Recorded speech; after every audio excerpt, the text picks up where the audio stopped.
So hello. And 少々野蛮とは思いますが、today, well, you can see I'm not gonna buy out the foes, I guess. The HP foes are, to be honest, really not worth it. The attack ones, yeah, it's always nice to get that extra attack and everything on extra servants, but to be honest, it's not like I'm short on foes. I do need to start using these gold foes. Also, these foes as well. I should probably clear those out and just use them on servants as I open these boxes. I've opened 50 and I have roughly 81, almost 81, not quite, but more than 80 boxes left to open. But I think I'm pretty much done for farming. I have this many apples left, which is a good amount, and I know we're probably gonna get plenty by the Christmas event, so I might not be able to use everything when the event comes by, but it's nice to have them anyway. And this challenge quest is the last one that I have not yet even attempted. I'm not sure if I've beaten all of them, but I'm pretty sure I've at least attempted all of them. And I did read up on how the challenge quest generally works and everything, but there's reading it and there's doing it, right? That's the case in so many things in life. Yeah, so...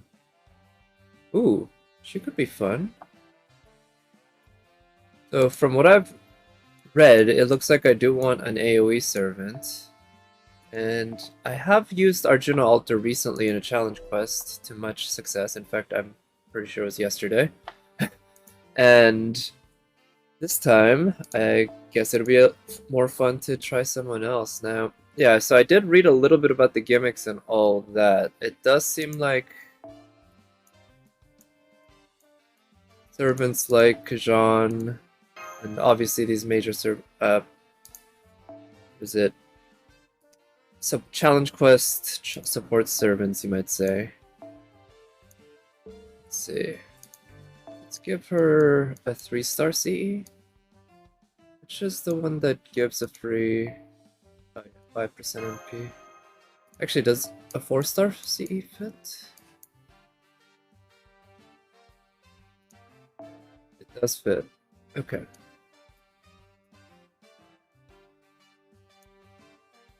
So nice thing about Mosh, besides everything, is the fact that she has 0 cost. So be pretty flexible with what I put on her here. I don't care about NP strength. I could just give her passive NP gain.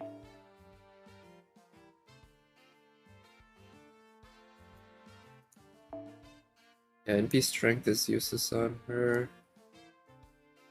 I kind of like this CE for the free healing.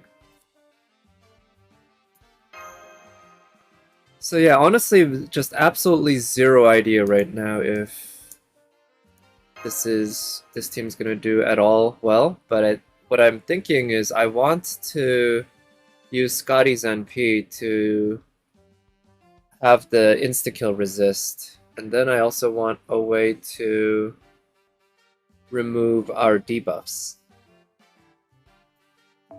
So maybe something like this.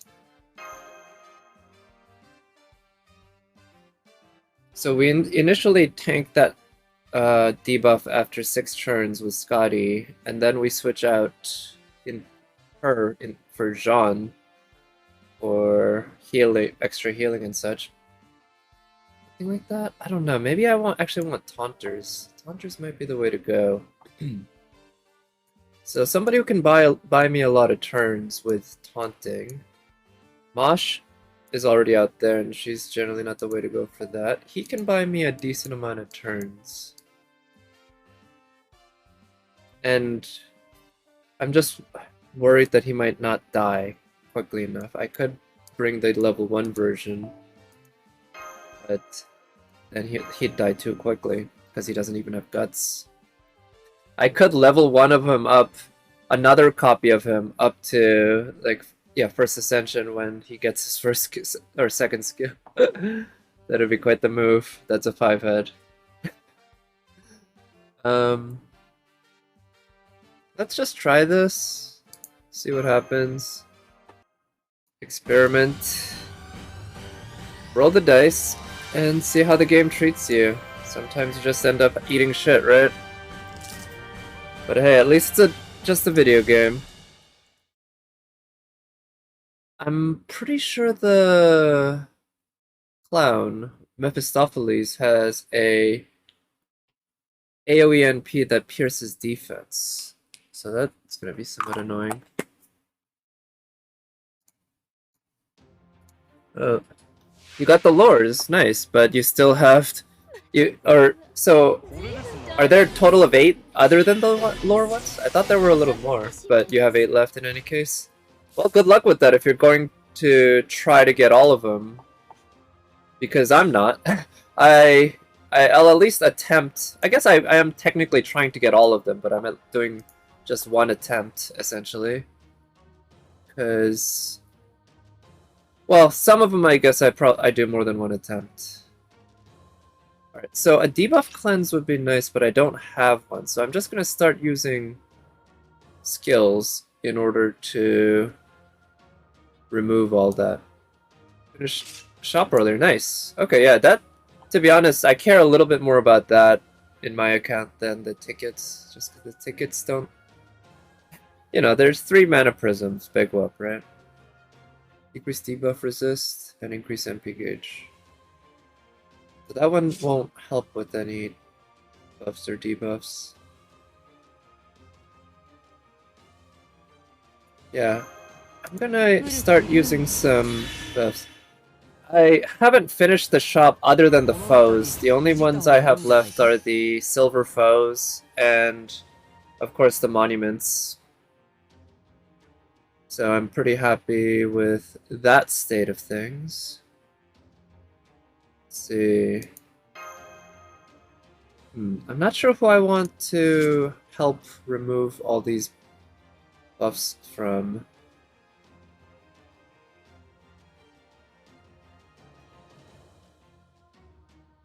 Let's help her out, actually. 170 boxes. Holy shit! Wow, that's a lot. That's more than either of my accounts. Yeah, my NA account, I think I have like 145. In my KR account, I had something like 160. So that is a lot. Good for you. But it's got to be satisfying at least, right? Just having all that behind you after all the farming. Okay, so I do want to get everyone's NPs up. I just don't have a great hand for that here. So let's just try that. I hope that I can manage to get through a lot of boxes in Christmas because of everything I've heard about it being so good. But again, who knows what my schedule will be like at that point. Well, I mean, I have a decent idea if it's going to be normal, but with Christmas, there's often things going on, right?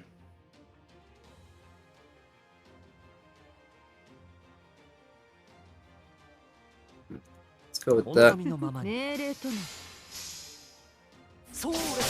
And 4 days. Oh shit! I thought Merlin would be strong enough to kill him from that shot. So I believe we have 4 days, and I do believe that we're supposed to have... ooh, 666, nice. Yeah, from what I've heard, the CE, the event drop CE, or the whatever currency is. And what does this do actually? Decrease charge by 1 and remove buffs. Defense. Okay, so I could use it, but I guess I should probably wait. Now, I could use Merlin's NP. That won't help him though, and I won't get crit stars. And how Would be the best way, because, well, at least it'll help Kiara get her NP up.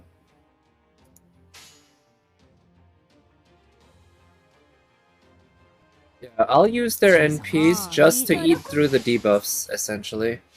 Because they both still have, I believe, 2 hits of debuff resist, or, sorry, not debuff, buff block. That's what it's called.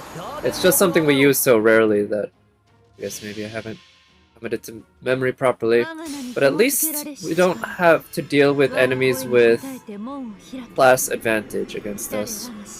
But anyway, yeah, I heard that the Christmas lottery, the drop CE, the max limit broken version has 50 starting NP, so I'm hoping that I'll be able to do 3 turn more consistently and more quickly too, right? I think you can definitely get a lot faster if you have 50% starting NP, regardless of if you can or not. Now, fortunately, I have been able to do 3 turn in the last few lotteries, which is what has allowed me to get so many boxes. So let's try this. Man, I love Tanaka Rie here. I'm just trying to picture Lisa talking like her from Genshin Impact, right?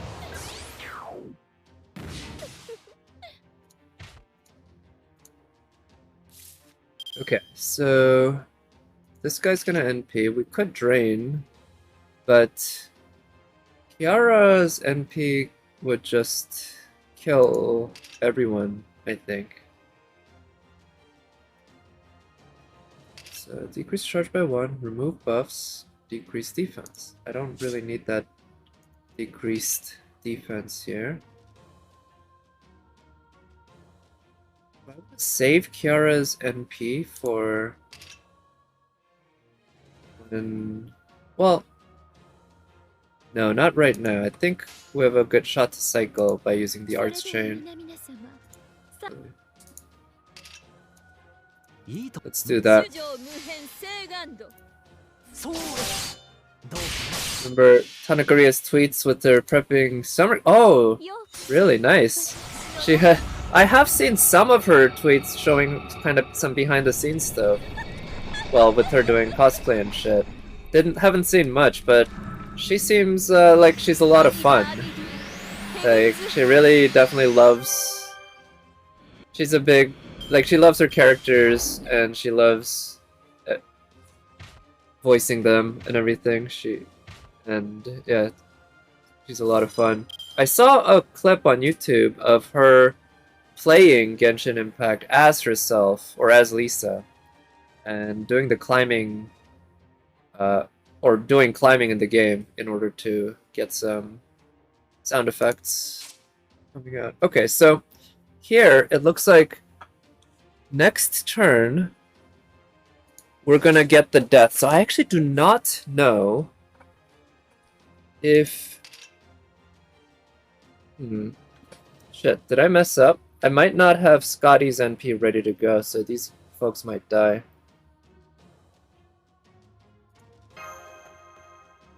I can use Mosh to increase NP for Scotty to allow her to NP.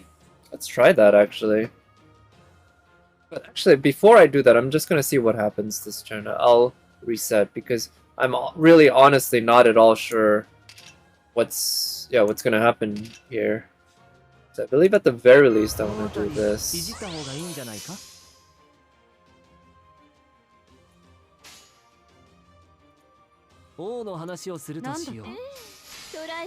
Go roll stream. That's Summer Kiara. Wow. Paulboy Anderson? You mean, oh nice, Hans Christian Andersen. Okay, so yeah, I know they have a dynamic that I actually don't know. Is that from CCC? I guess, but there's a whole thing between them that I actually know very little about. Okay, so that contract comes on. And then what? Sustain death by the devil. I'm a little confused. Anderson is her servant in CCC. Oh, okay, I didn't know that part. Yeah, I didn't know that. Okay, cool, that makes sense then, yeah. That they would have a lot of fun with that. So let's see, this does this to all enemies, so I'm gonna at least try and see if I can drain Mephistopheles' NP. Everyone had at least an NP tick. And this applies to every enemy as well, so that's also reduced his defense. Kiara can NP now, and I think it might be a good idea too. And maybe what I'll do is...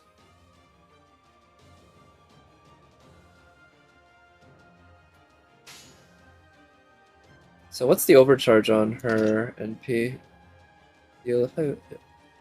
Restore HP for yourself. That doesn't matter in this case because she's basically full HP. So let's go for that.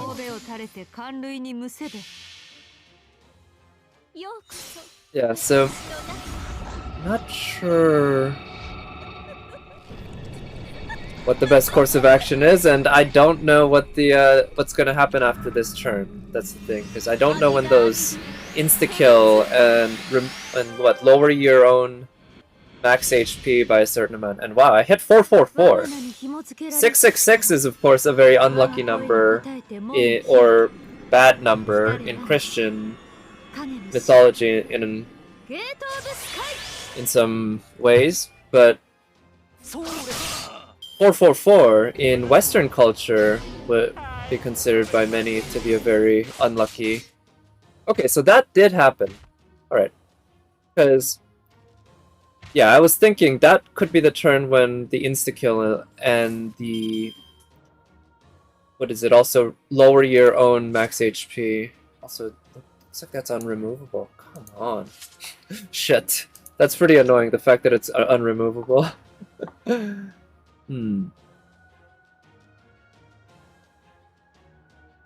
Well, at least we still have...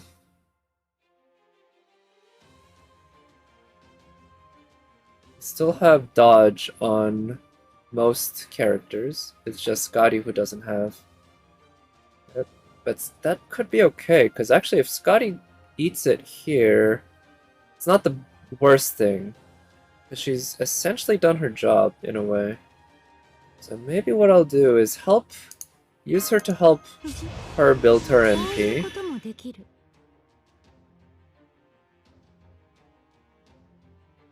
So does this have any other effects? Increase critical strength, NP gain, debuff resist, and recovery amount. Wow. Also greatly decrease HP. I see, so it's basically something you want to use right on your NP turn. Or obviously for the invul.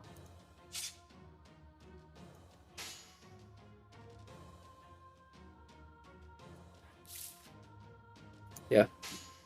Let's use the arts chain. I'd love to kill that knight, because of course the knight is going to do a lot of damage to my casters.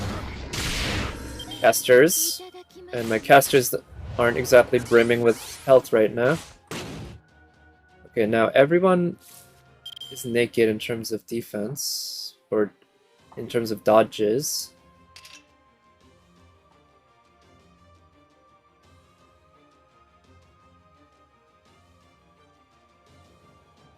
I think it's a good time to use Kiara's NP. It's unfortunate that I can't create an arts chain here, but it's kind of dangerous right now with two riders on the field, so I want to kill them. And Kiara should do a good job of being able to loop even with two busters, because I still haven't used her 50% NP charge skill. So let's see if she... Okay, so she did not kill the knight, which is fine. Will she kill the knight here? Ooh, I don't know. If the second one crit, I think she definitely would have, but god damn, that's unfortunate. Yeah. Because...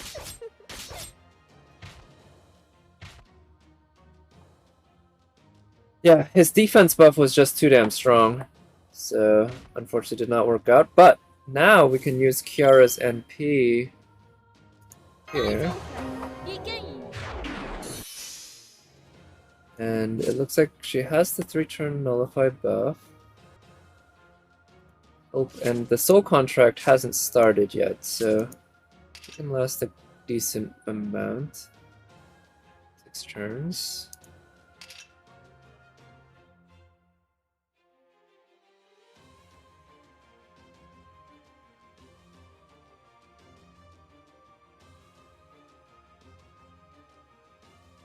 I don't think... So yeah, what I'll do is actually use this to help her with the healing. It's, yeah. The Buster buff, unfortunately, is completely wasted, and it's likely that the Quick buff is also wasted. See about that.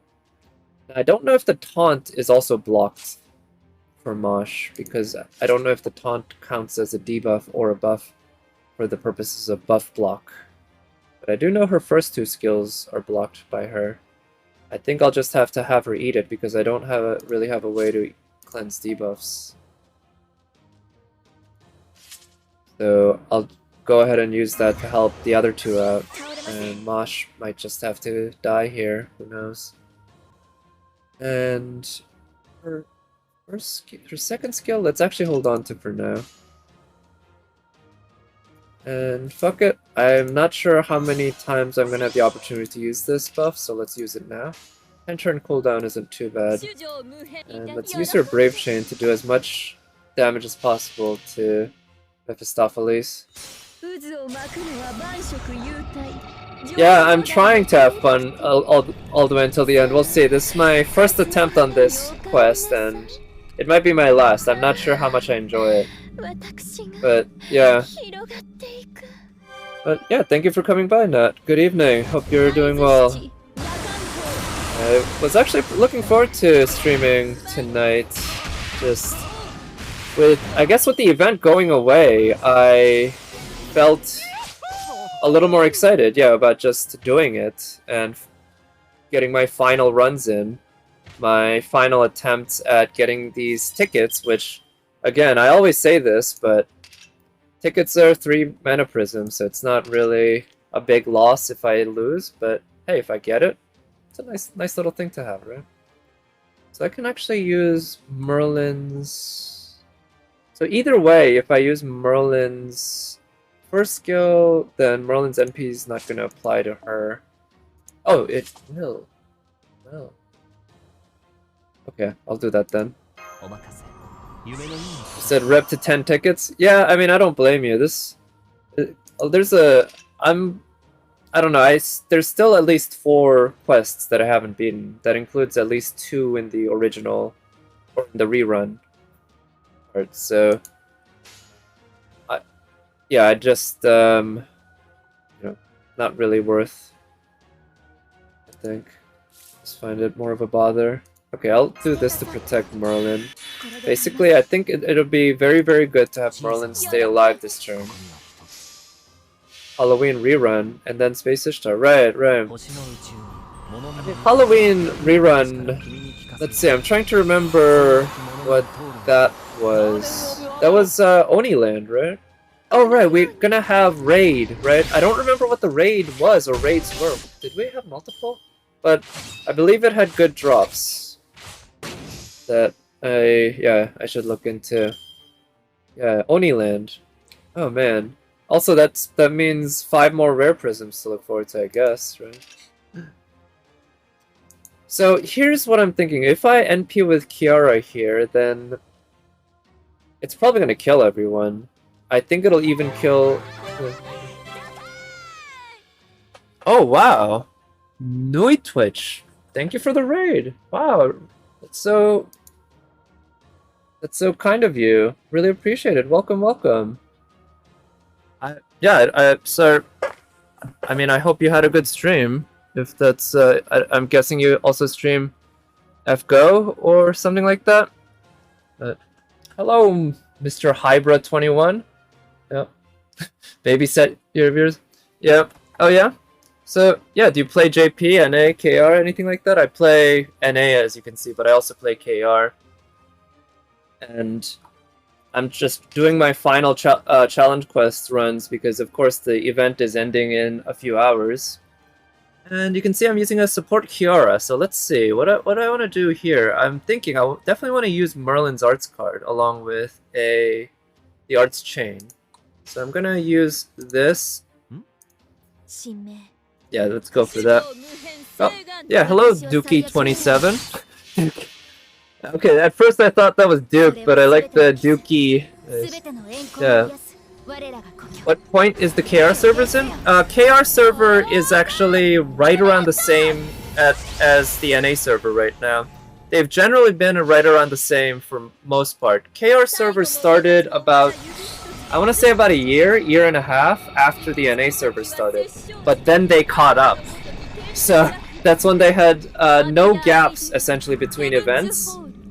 Contrary to popular belief, KR never ran multiple events at the same time. They've never once done that. And I know because I've played KR since day one. But they did run events back to back to back to back to back at the beginning just to catch up. And now, KR just finished Gilfest, like this same Gilfest, yesterday. So we're basically synced up.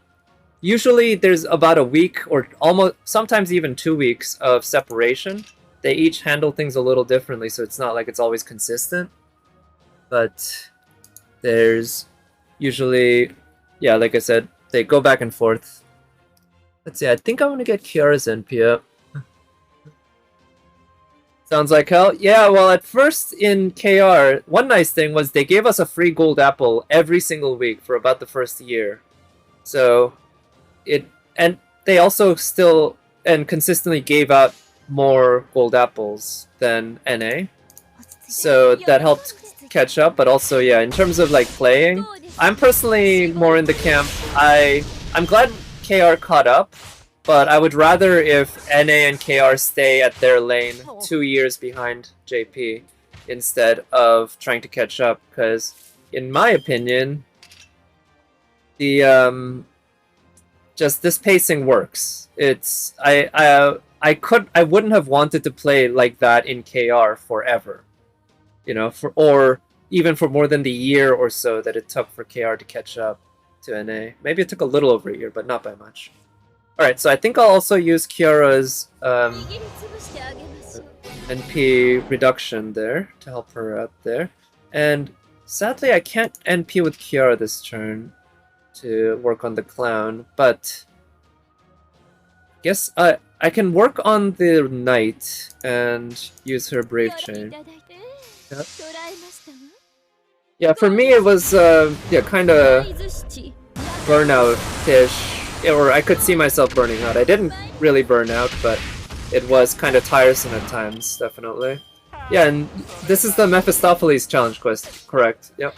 You can see he switched in. Excuse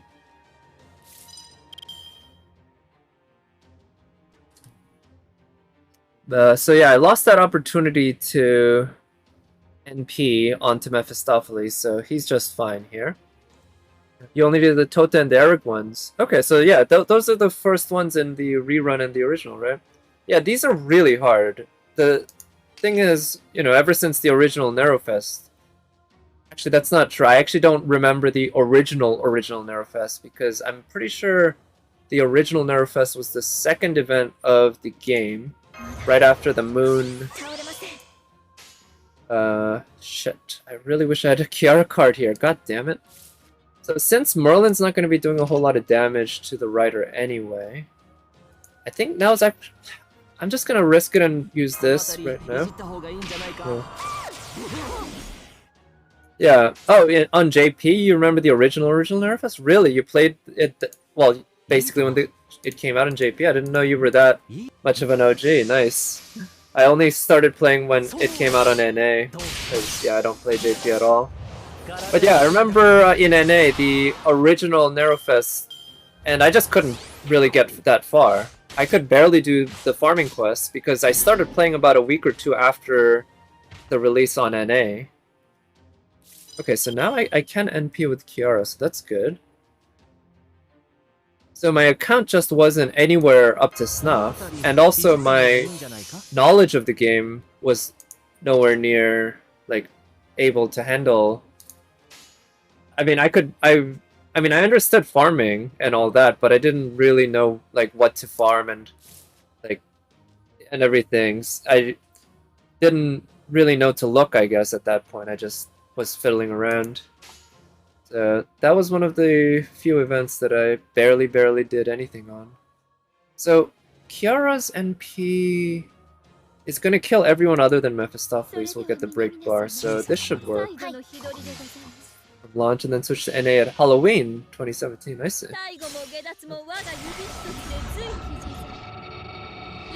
First Nerfest got stuck on Stickfried quest. Huh. Yeah, Mordred against Siegfried, yeah. Well, for challenge quests, it's almost imperative to bring what is it? Class advantage, right? But yeah, you had a double disadvantage in a way. Mordred's just a fun servant though. I wish I had her. She's one of the few like what is it, regular pull 5 stars I don't have on either NA or KR. Okay, remove buffs, that's what we expect. Oh shit. Okay, yeah, the insta-kill, I forgot. Okay, yeah, the other characters don't have that many turns left then. And it launched to drop JP. Yeah. It can be really hard to maintain anything like that, right? To trying to do actual farming and everything on those. Okay, so I'm thinking it's okay for him to die, and he's definitely gonna die automatically in 6 turns. So maybe he can actually buy me more turns than I was initially planning for. So let's try that. What we'll do is first work on getting her NP up. Then raise his max HP. Then do this. Eligible enough to deal with the challenge quest. Yeah. Oh, you completed them all. Nice. And King Protea. I'm jealous. I tried to get King Protea. I didn't pull too hard for her. But you can probably guess the results. I really wanted to get her. I am sorely lacking in my alter egos. I really wish I had her. But yeah, nice job though, getting through all of them. I mean, I've been playing NA since day 1, and you know, you can see I have a pretty well-built account, but even then I have a lot of trouble with these challenge quests, so it's always impressive to me when people do it, because it's not just a matter of having, you know, like a whale account or something, it's a bit of actual skill and everything.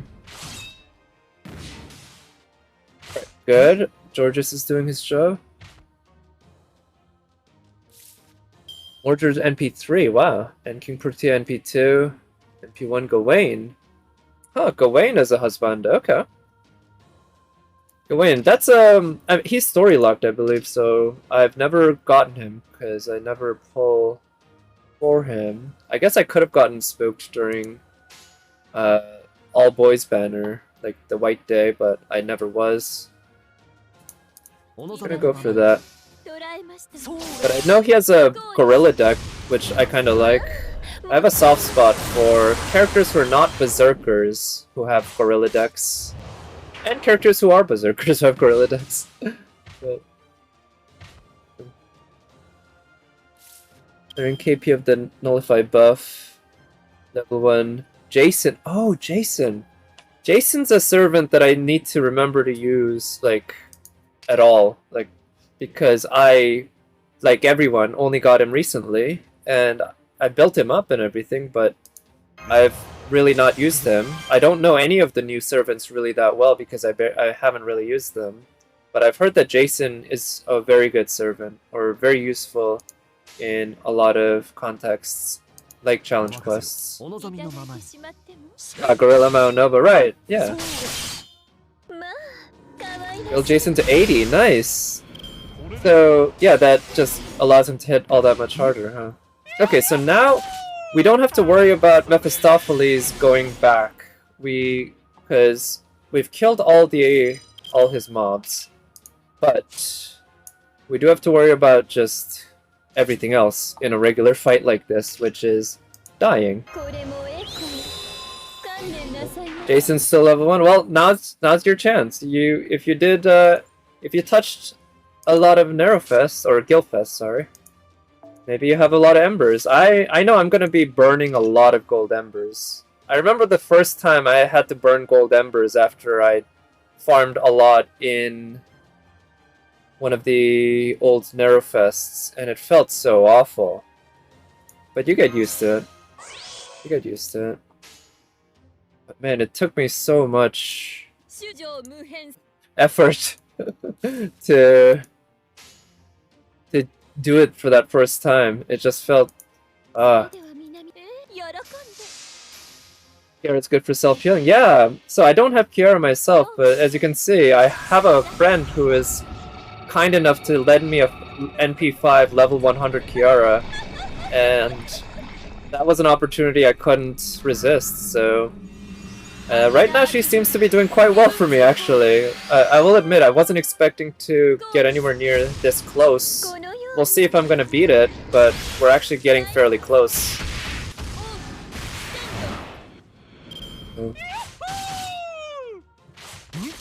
Well, Jason, I'm thinking Golden Boy, Golden Frame, and Golden Fleece, right? That's what Jason is most known for, from what I recall. Burning gold embers, leaving pretty much only entries of 3 or more. Yeah, that's what I've had to do in my past lottery events, and that's what I'm gonna do in this lottery event, I'm quite sure. I'm worried about Merlin, but I don't have any way to protect him. Let's just use his NP, and yeah, and just hope.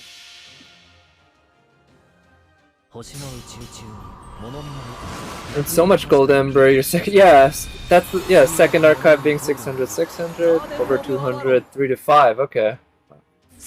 I really wish we could just pull the entire box out at once and get, however many gold embers stacks, but of course they don't allow that.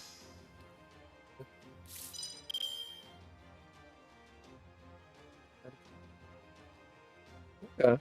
Yeah, I'm at around 10k prisms, I think. Which I guess is okay, because that is enough to buy out a full... So I'm pretty sure his NP doesn't pierce invul, but his NP does pierce defense. So I'm just gonna go ahead and use this. I'll save Kiara's NP for after his defense buff goes away. But what I will do is use this for the arts chain. Georges' NP wasn't going to do jack anyway, even at full damage. So the arts chain ability is much more useful. One and the 2 gold ember in your box? Yeah, that's what I've been doing too. I think... I don't know, I feel like at one of the events I actually had to move up to 4 stacks, which is just kind of nuts. No, I think it was only 3 stacks. No, 4 stacks would be nuts. But yeah, the best I've ever done for a lottery is 250-ish boxes. That was last year's Gilfest. You know, for some strange reason I had a lot of time at home. That, you know, I just wasn't going out a lot during that time. Don't know. But for that reason, I had a lot of time to farm, and ended up doing a lot of that. So, yeah, 250 exactly. Okay, nice. Yeah, it's... You know, looking back, it's... You know, you do a little bit every day, and you can easily hit 250. I can definitely see how, like, those mega whales hit 1,000 and such. As it's not like I was ignoring my other responsibilities, but for some of these people, their responsibilities are to whale, right? Or not to whale, sorry. Well, partly to whale, but also to farm. I mean, I gotta respect people who want to 10-10-10 every serve, or 9-9-9 anyway every server and everything. Plus 12. Oh, right, yeah. I generally sacrifice at least 1 or 2 slots just for 3-turn farming. I guess I am still kind of lacking in a lot of, in a number of servants that make, like, 3-turn farming incredibly easy for... Okay, so he has no defense, so Kiara can go ham right now. We do have an arts bow or arts chain. I wish I could do a brave chain with Kiara, but this should be second best. 666 is already hard for you. Yeah, well, at the beginning of when you haven't farmed lotteries that have gems too much, right? And it's hard to even get to that point that you'd farm them a lot because you need your account to reach a certain point to have the teams that are capable of 3-turning, and if you can't 3-turn, then it just adds way more time for every clear, and ends up you just can't farm as much.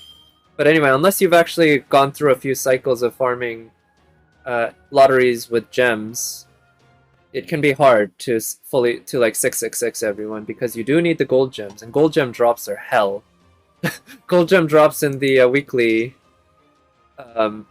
weekly quests are absolute trash. So other than Caster is the one exception. But yeah, so it's just it can be exhausting. Yeah, and especially if you have 260 servants, right? Or even or even if you only have 100, right? It's a lot. You need a lot of gold gems. That's just the fact.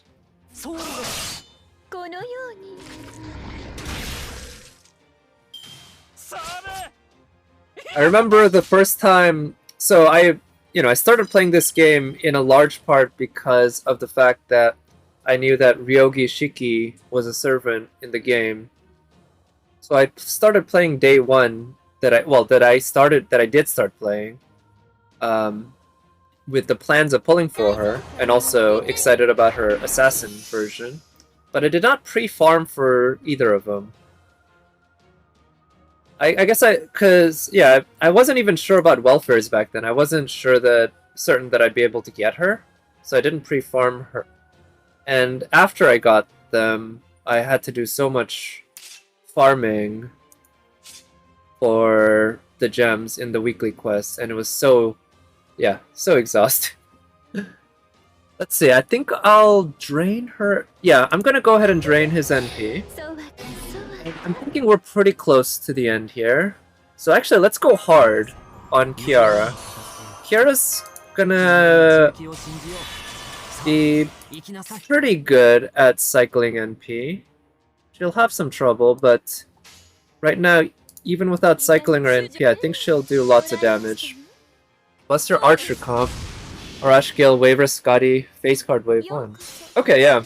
I know that, I saw Toho Sniper 98. He was doing, at least in this second part, doing a crit comp where he was critting with the first 2 waves, which was, I mean, that's pretty neat. I went for something that required fewer slots, but was more consistent. Oh, ball level 10? Nice, congrats! Holy shit, that's, what, 450k more or something? No, I think it might be more. Is it like 700k? It's a lot for the last level. But yeah, thank you. Managed to pull this one off. 700k, okay. Yeah, it's, I haven't looked that often because I've only used two crowns. You only have 100k left. Why? Yeah, it's the Mora hell is real. Alright, so let's get the hearts, but I guess at this point I'm doing pretty well in terms of hearts. So you can see I still have a bunch of quests that I haven't beaten, and I'm not sure that I really care to do too many, but I still want to try. So I'm actually not sure that I might not have attempted the MHX altar one down below. I also kind of want to get the eggs here. Oh, mirrors would be good. Both would be good. But yeah, let's actually try this though. It is a heart, but yeah, defeat Medusa and her sisters. Yeah, I did do that successfully a couple days ago in my KR account. So actually, I'm gonna quickly try to read up on this because this. Oh, Sweet's Universe. I think this sounds vaguely familiar. Okay, actually, I have beaten this before. In that case, I won't attempt it again because I think I'd rather go for ones that have nicer drops. Yeah, and yeah, it's like if I'm gonna redo a quest that I've already beaten in the past or in a different account, yeah, it's probably better. But let's see. So if we're doing the, let me try to remind myself what the challenge here is. So we got Medusa, Rider, who is immune to quicks. We got Archer, Uriel, immune to arts. Assassin, Steno, immune to Buster.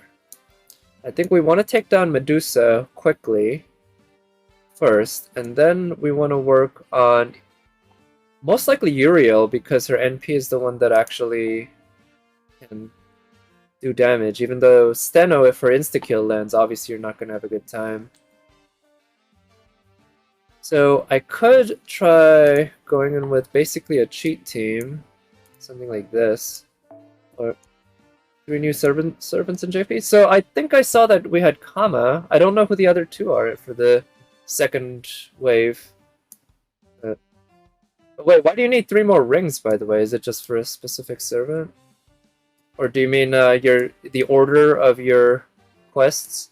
Or it's not last minute farming, right? Because rings don't drop in any of the farming quests right now, I think.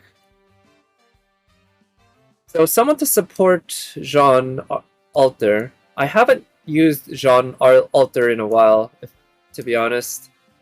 But when I see somebody who has a level 100 NP5 Jean Alter, that's too much. I can't resist. Somebody to help buffer. I guess he's just a solid overall support, but he's probably gonna die. Let's give him... I do want to try to be able to use his NP. So... something for just passive NP gain. Yeah, that's fine. And in the back, let's have another damage dealer, but a caster who doesn't deal Berserker... or not Berserker, Busters. I often confuse those two because I guess it's easy to think about Buster when you think about Berserker and vice versa. Oh, Arjuna to 10 for his NP skill, I see. Yeah, okay, I do remember he needs those. I was lucky enough to have enough to at least 10, 10, 8, 10, but I don't have the goal of 999 or 666ing every single servant in the game, so I had a lot more spare parts lying around, I guess. You prefer the OG version of the new 3 Summer Servants? Oh, really? That's unfortunate if they didn't do such a great job. So maybe I'll just take her. She doesn't have... Actually, let me refamiliarize myself with her skills. She's got Charisma, essentially. Arts Quick... or Arts Buster buff for herself. An NP Seal... Yeah, it's just a shame that her skills are not 10, 10, 10. Now, I could also bring...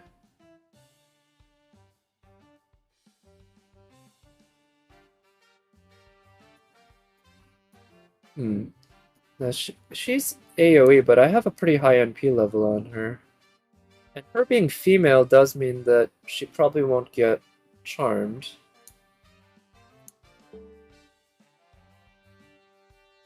Let's use her.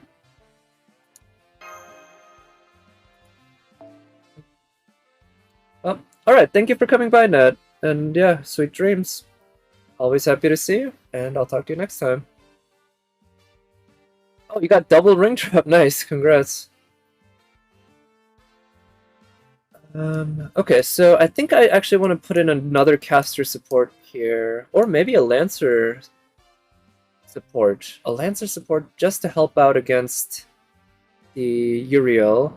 So Uriel's immune to arts and takes reduced damage from quick, so Buster style would be good. Maybe he might be good because he has a taunt. Now he's liable to get charmed, which would be annoying, but maybe he does have 2 Buster cards, I believe, so maybe I could just give him... Actually, you know what? Maybe I'll just have him NP and then maybe die with the taunt. Something like that. That might actually be the best role for him.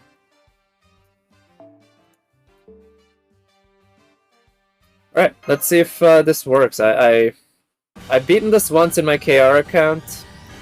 I don't know if I got lucky that first time or if I had a good idea, but I do remember the basic structure of the quest.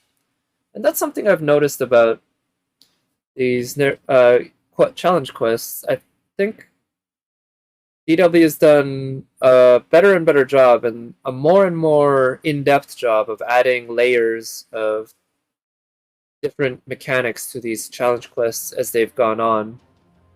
I think even from the very first Narrowfest, again, not the very, very first, which I don't really remember at all, but the first one I played, which was the next one,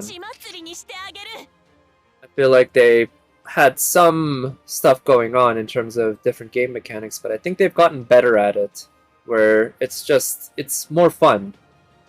Or yeah, they do a better job of creating more fun mechanics.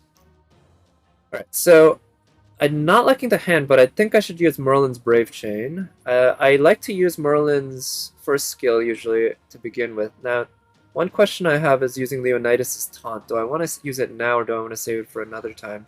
I think I want to save it for another time so that I can use his arts cards with it for the NP gain up. And this turn, so she has complete immunity essentially against Buster. I believe it's 100%. So there's no need worrying about Buster or anything like that. I do think I want to break Uriel's bar first, and that'll cause Medusa to come out. But this turn, just because Merlin's going to do way, way more damage against Steno, let's go for her. Because eventually we're going to have to do damage to her anyway, right? And I don't think they heal back up or anything like that. Could be wrong. HP loss. Oh wait, they do this HP loss not as... Holy shit. Okay, they get like 5 moves or something? That's annoying. Okay, I think now's a good time to use his taunt. He might not last very long. But we might be able to get 1 NP out of him before he has to go. I wish I had more bones because that's one of the main things that prevented me from... Okay, actually, if I'm using an arts chain, I also need to use... Not sure who to prioritize. I think maybe trying to get Jalter's NP off just as quickly as possible right now might be the way to go so that I can get Medusa out and attack her.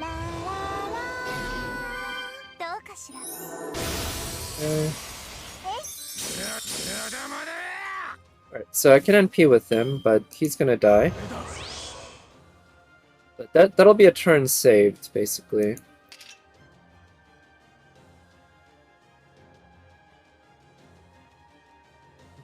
Yeah.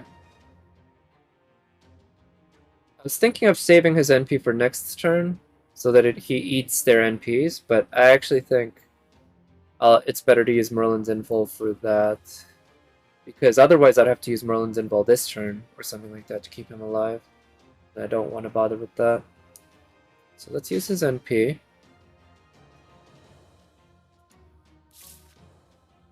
Okay, let's guarantee that Merlin gets his NP up. And let's work on getting Jalter's NP up.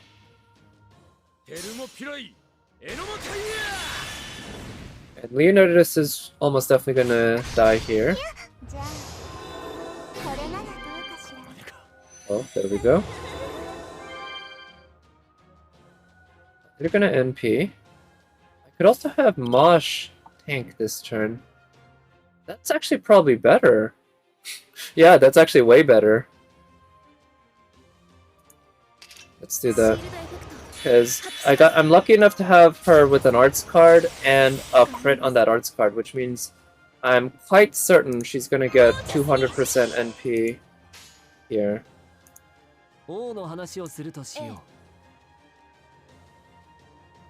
Yeah, so let's do that for the extra damage. But yeah, I'm quite sure that Mosh is gonna hit at least 150, maybe 200 on this arts card when it crits.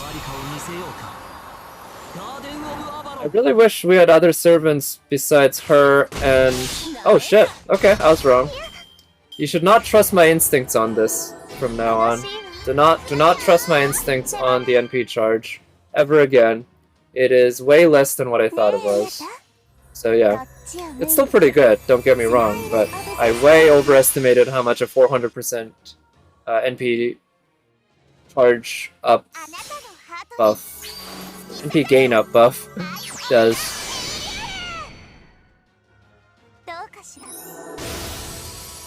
So we got Merlin's NP going. We have Mosh's NP ready.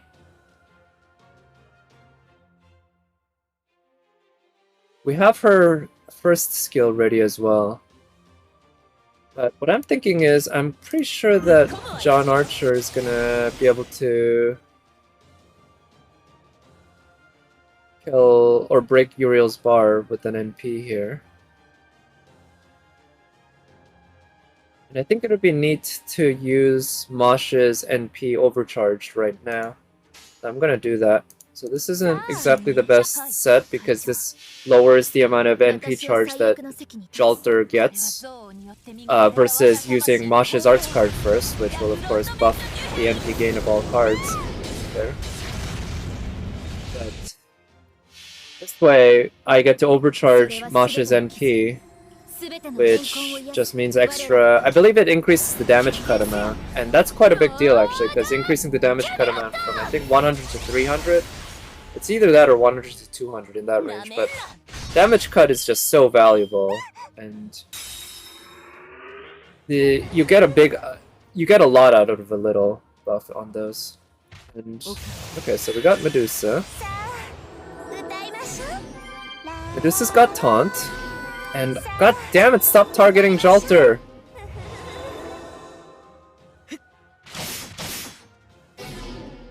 Okay, I am worried about Jalter now though. Because she is she's pretty hurt.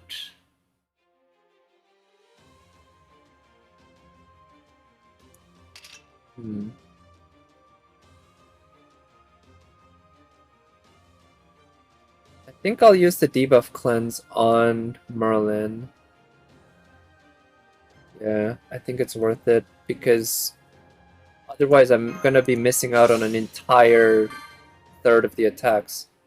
And this way I can actually use his skills and start getting them off cooldown again. And in particular I want to do this to help heal her up.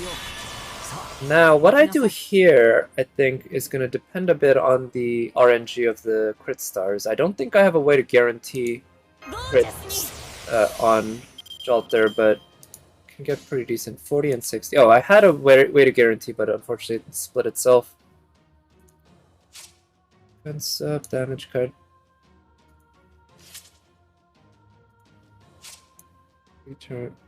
So she still has 2 turns of that left.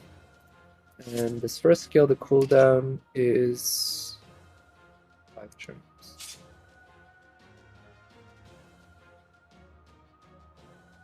Yeah. I'm just gonna go ahead and use that Buster chain. I think even though that'll reduce the amount of NP that Merlin can get, I think it's worth it right now when I got 2 of Jalter's Buster's cards up to... Ooh, nice! That Buster crit. Okay. That... got lucky on that 60% roll, so I'll take it. Oh, come on. Alright, well I've already used the debuff cleanse, and oh man, that sucks. I lose out on the arts chain. Well, it was either that or losing out on the Buster Chain the previous turn, and I didn't know that I had an Arts Chain that I was gonna lose. But, so what can you do?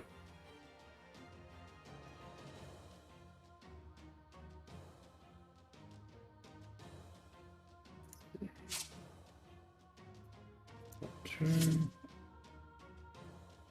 just gonna... Yeah, I'm gonna use this because I don't like how low Masha's HP is. Because the enemy does use HP drain as well as regular attacks, of course. It means, regardless of all the defense buffs that Mosh gives us, our characters do keep losing HP.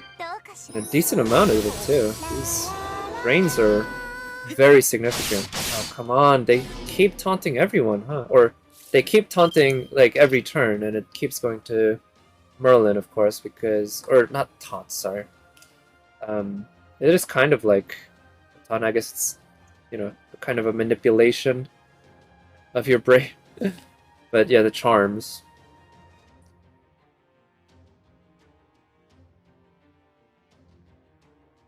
So I'm thinking I'm gonna have to have Mosh just take one for the team here. I can NP with Jalter next turn. Quite sure about that. And I think if Jalter NPs, then Medusa's dead.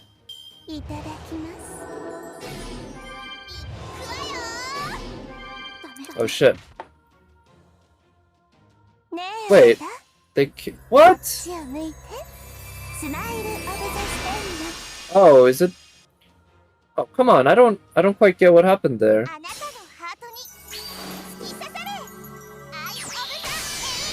This is kind of bullshit. I had the taunt up, and then they just drained Masha's HP. So they just made me waste the cooldown reduction. God damn it. Okay. Whew. So how do I deal with this then? I still have an invul on the Mystic Code, but I don't know if... because Merlin's gonna die if he gets hit. So is Jalter. Either of them is gonna get hit with the Uriel. She's gonna kill one of them. But I could protect one of them and guarantee that that one doesn't die. So I either end up with that one living or both of them living. Mosh is gonna die regardless because it seems they just want to remove her HP directly. That seems to kill her and remove her from the field, huh?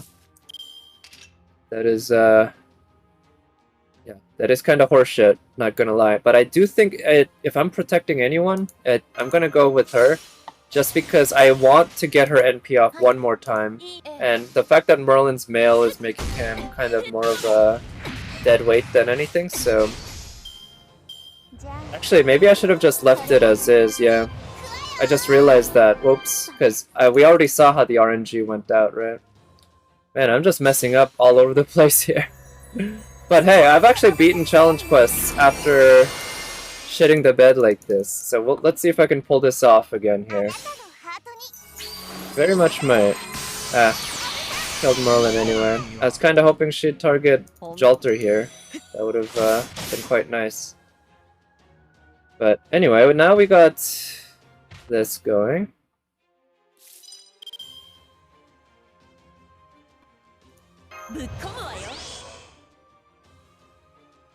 We'll use her defense buff.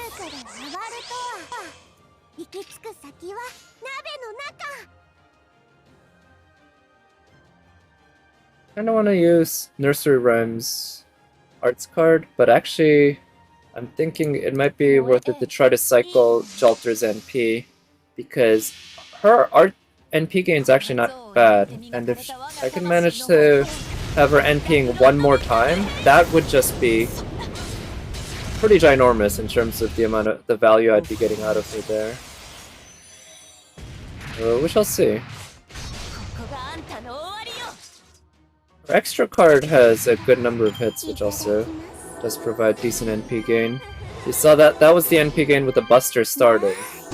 So I imagine with an art starter, it's quite a lot more. まあ勇者様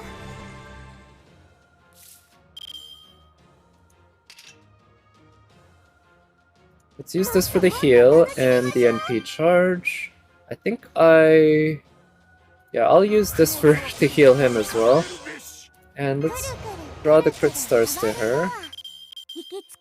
And I'm thinking, actually, I'm kind of worried that Nursery Rhyme might break her bar, Steno's bar there. And that's not something I want. I want to kill one before the other.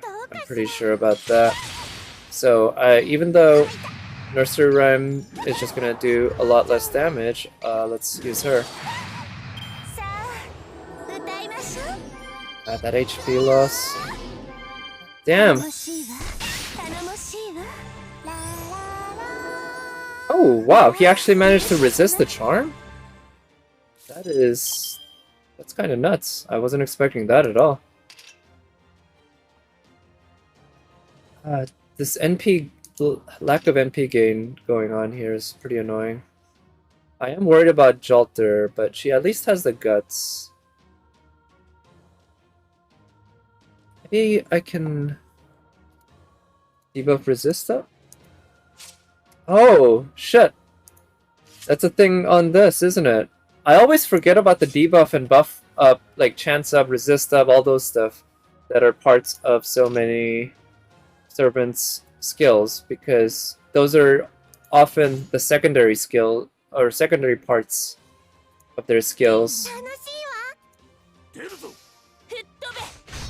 But yeah, totally. Oh, yeah, blanked my mind on that one.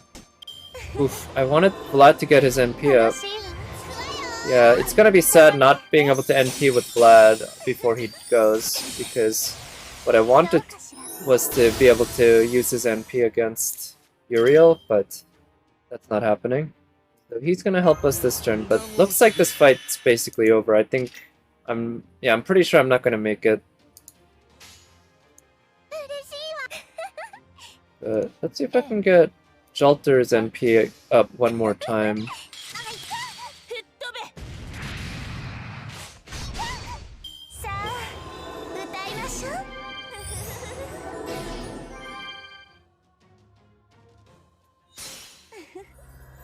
スナック・オブ・ザ・ステンの So what I figure is, I probably won't attempt this 覚 again. 悟はいい Either that or I should bring an AoE frontline servant. Yeah, I have said this before, but the one thing not a huge fan of ゴージャスに when it comes to these quests is how long they can tend to take. And so if you fail, which, you know, that's not that uncommon when you're doing a challenge quest like this. Also, I just realized the arts card's not gonna do jack. いただきます Yeah, it's just a big waste. Ah, okay. 頼もしいわ頼もしいわこれはどう Alright, let's see how much damage Nursery Rhyme can do. She might be able to break Steno's bar.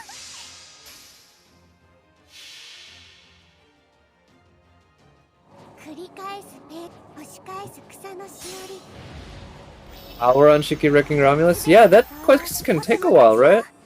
I feel like I didn't take quite an hour, but it took a long time for me. I guess at least there's, like, you know, a lot of it does depend on your style of play, right? But I'm thinking of most of these fights are at least shorter than the Saber Altar Memorial Quest fight. これならどうかしら Sure, most people who've played FGO remember that one. That was a neat fight, though. I gotta say, that was a pretty simple fight, but it had mechanics that worked for keeping you in the fight and paying attention to everything. So yeah, unfortunately, I don't really feel like attempting that one again, but let's try this. I was actually thinking, for this one, maybe I could try attempting this with a non-dual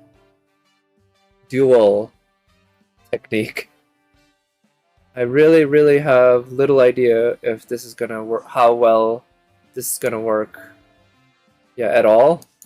But maybe I can try using my Shiki as the damage dealer and just try to survive every single one of the NPs that this guy throws out.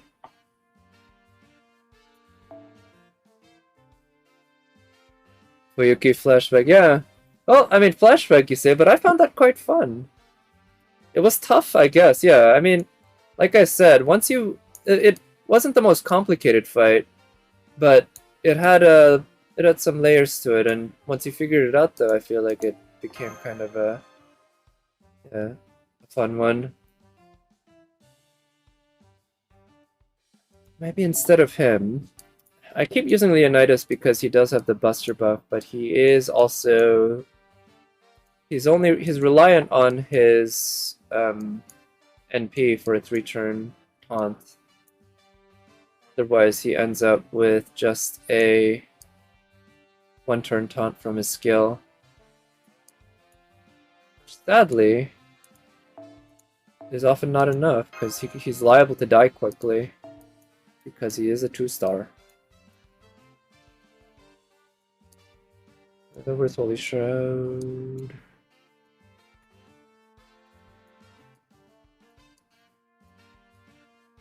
There it is. Use Marie with the Medusa Gura Tansi. It would work for, what is it, cleansing debuffs, healing quickly, and no, you can't use her NP. Basically, you should die, but she'd survive for at least a couple turns because of her mega protection from arrows. With Gura Poster Girl. Yeah, 3-hit invul. I believe it's something. It's like something beauty, sparkling beauty or something. I don't know, but yeah, I call it mega protection from arrows. Unfortunately, it's on a 1-turn longer cooldown.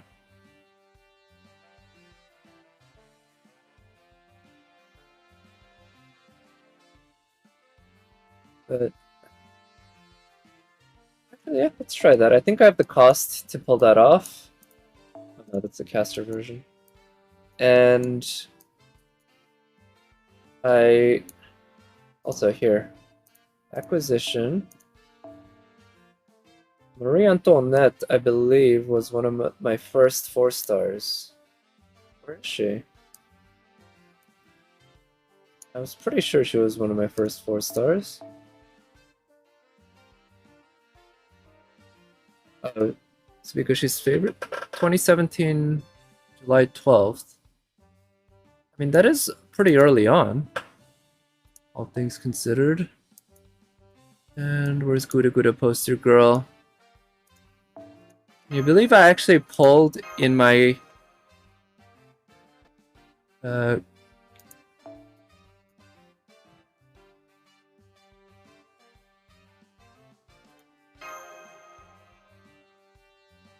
select sword, I see. Forgot about that part. Let's just try this. Yeah, I don't know. I do remember that... So, I'm almost definitely going to lose this very quickly, but what I figure is if I lose quickly, I'm just going to come back one more time with Arjuna Altar and Ku Altar. I have an Arjuna Altar. I do not have a Ku Altar. But I've come to realize just how broken Arjuna Altar can be on this quest because he has a self-buster crit attraction skill, and you can't NP during the duels, so crits are king. そう、燃えるような舞台がお好みなのね。Let's see. お任せ。夢のいい You're trying to cash in on now? I see. Oh, so you want to level up your Arjuna Altar and then use him to blow up all over the place? It's a good strategy. Could certainly see it working.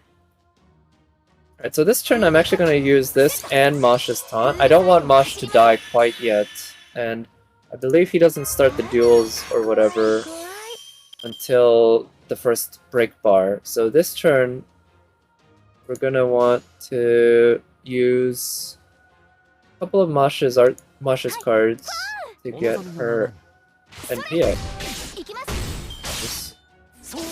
Yeah, 8-10-8 should suffice. Yeah, it should be fine. You don't need the other buffs that much, because this second buff is the one that provides both the 50% charge and the buster, right? You got it? Nice! Does that mean you got the drop, or that you beat it? But either way, congrats.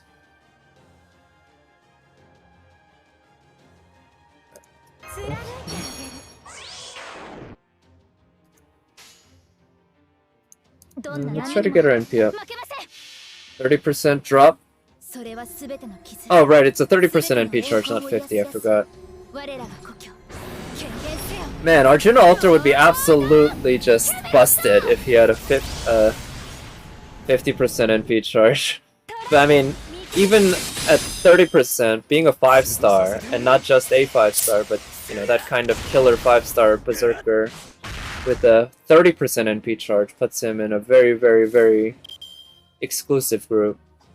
Even if you level 100 and max foe Spartacus, he doesn't come anywhere close to hitting as hard as Arjuna Alter, I believe. But at least if you do that with Spartacus, he's not a bad farmer. 30% NP charge and offensive class advantage against basically every single class does mean he can be very useful for farming. Nice.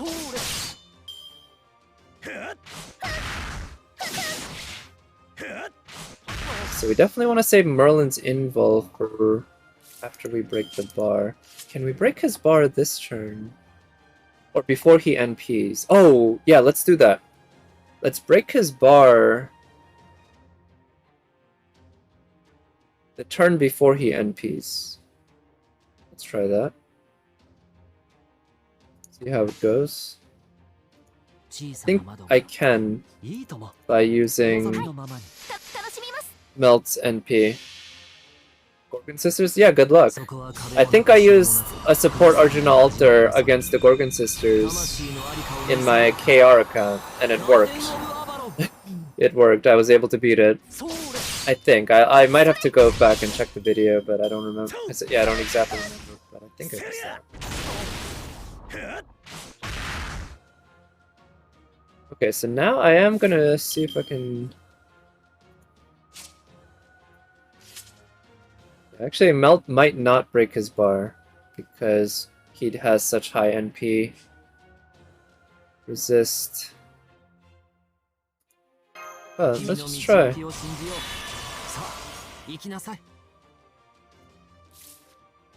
Yeah, let's try this too, because we're gonna survive his NP with Invul. We don't care about reducing the strength of his NP. Yeah, let's go for that for damage. It doesn't make a difference in terms of crit star drop rate, and... Or no, it does make a difference in that. It doesn't make a difference in terms of NP charge. But if I started with Melt's NP, would have had higher crit star drops with the last quick. But it's not like you drop that many crit stars anyway. It's not a big deal. Okay, I didn't break his bar.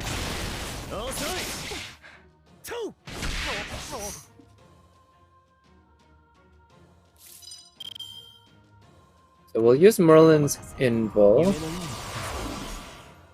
We'll use this to start getting it off cooldown. Some guaranteed crits, which I'm liking. And we'll use this because yeah, it's gonna waste obviously on Masha's NP, but I don't want to use Masha's NP quite yet. Right now, I want to use Melt's cards, and I want to take full advantage of the crits we have here.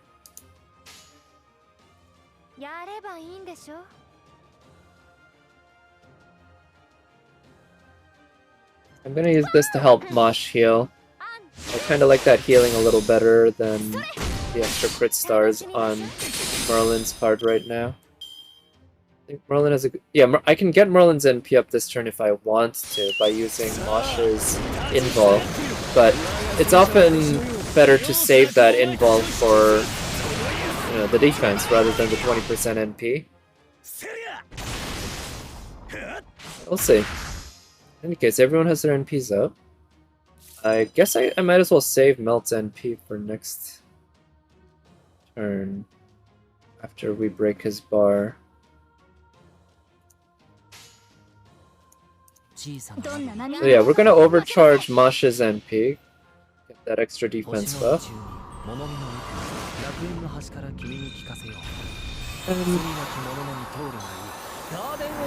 Yeah, we'll see. I'm not quite sure how the break bar, how Achilles is gonna act after we break his bar, because other times he's had a dual enemy. This time he doesn't, which I believe means he's gonna charge his NP to full.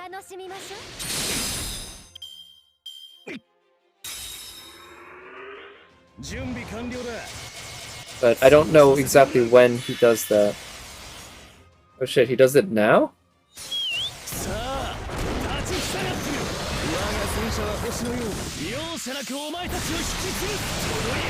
Okay, so he does that immediately. Alright, let's try that again then.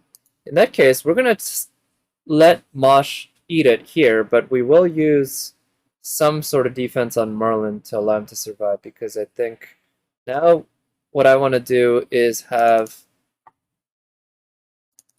Haunters eat the next few turns. I don't know if I'm going to be able to actually survive them with the servants I have. Merlin's probably going to eat it soon, because I don't have much in the way of ways to defend him. Yeah, Taunters to eat through some, and then that'll bring Jean out.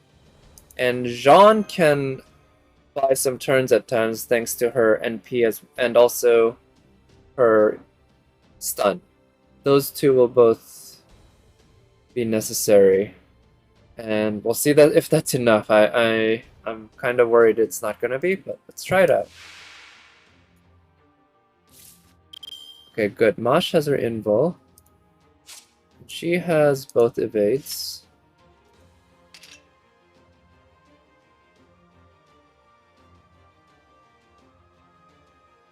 If Mosh is going to go this turn, we are going to use everything.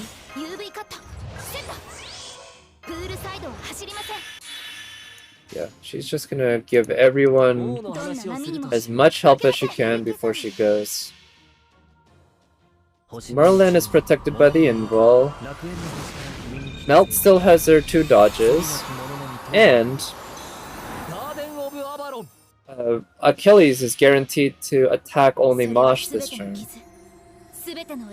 So Melt will only get that 1 hit removed from Achilles' NP. That's the plan anyway. Let's see how things go. I mean, I'm pretty sure that's how it has to happen, according to the game's rules, but the game has surprised me before.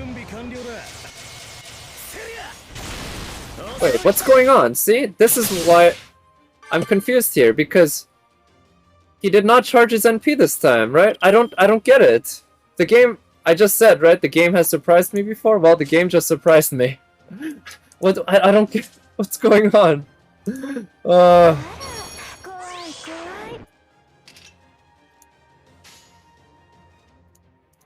Well, let's see how Melt does here. At least we have a Brave Chain with her and her NP. And her NP is going to remove his crit buffs, even if it's not going to remove the other ones. I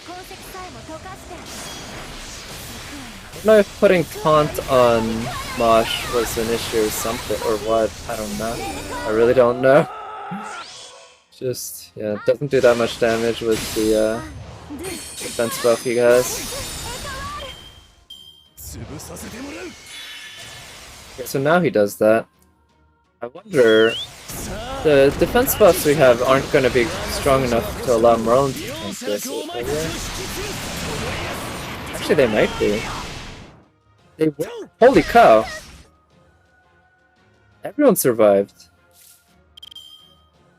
Okay. Okay, I'll take that. Take it. There's also the chance he'll NP right away here too. I don't quite know how all that works. And if he NPs here, then I'm pretty sure at least some of us are pretty screwed. Okay. So since he ate through one of the damage cuts, I believe, the amount of damage it's gonna do here is just gonna be way more. But, oh, wow. That actually worked out okay.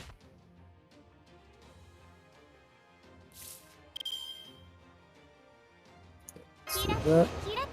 Oh shit. What?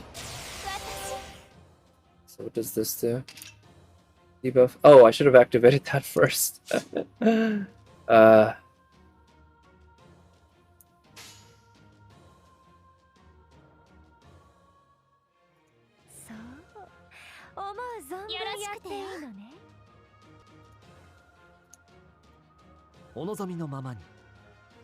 The NP gain instead of crit stars. Almost had a 2-turn. Oh no, I'm sorry to hear that. You almost sucks when you come that close to beating it and then eventually you lose. But at least it was only 10 turns. That's not too bad. But yeah, that also means you're, you know, you're liable to be able to beat it next time, right? So that part's good.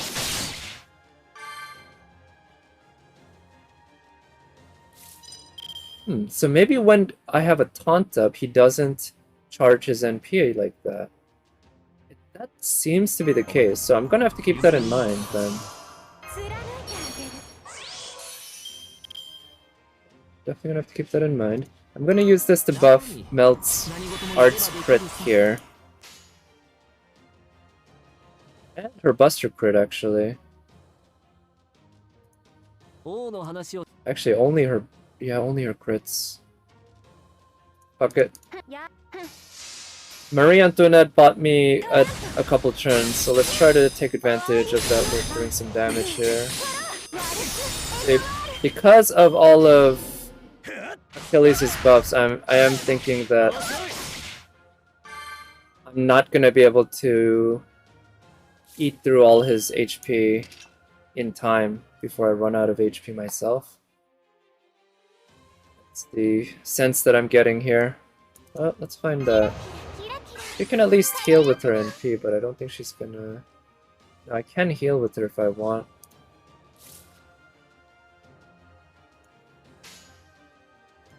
But this turn we're gonna work on getting Melt's NP up, because Melt's NP is a little more important here than Marie Antoinette's NP.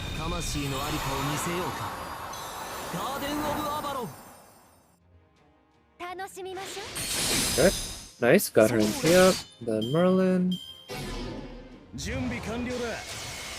Oh, damn it, he used his invul, that's annoying. Okay, now Marie Antoinette is not dead, and unfortunately, he's gonna NP, I'm pretty sure. But I do have Merlin's invul ready to go. I'm just gonna test this out. I'm thinking the fact that I don't have him taunted means that he is going to charge his NP and then NP, but just in case that's not the case, there's no point in using Marie Antoinette's NP other than the heal. But I'm thinking maybe it's better to use the Arts Chain now to get Merlin's NP back up. It's a pretty big difference maker. Yeah, that's exactly what happened. So, yeah, I'm gonna use Merlin's invul and we'll do basically the exact same thing. I'm gonna hope that I got it right, and even if I use Merlin's invul, then Achilles will still charge his NP. We had that issue last time where I redid it, but then because I activated Masha's taunt, Achilles did not charge his NP, and that wasted an invul.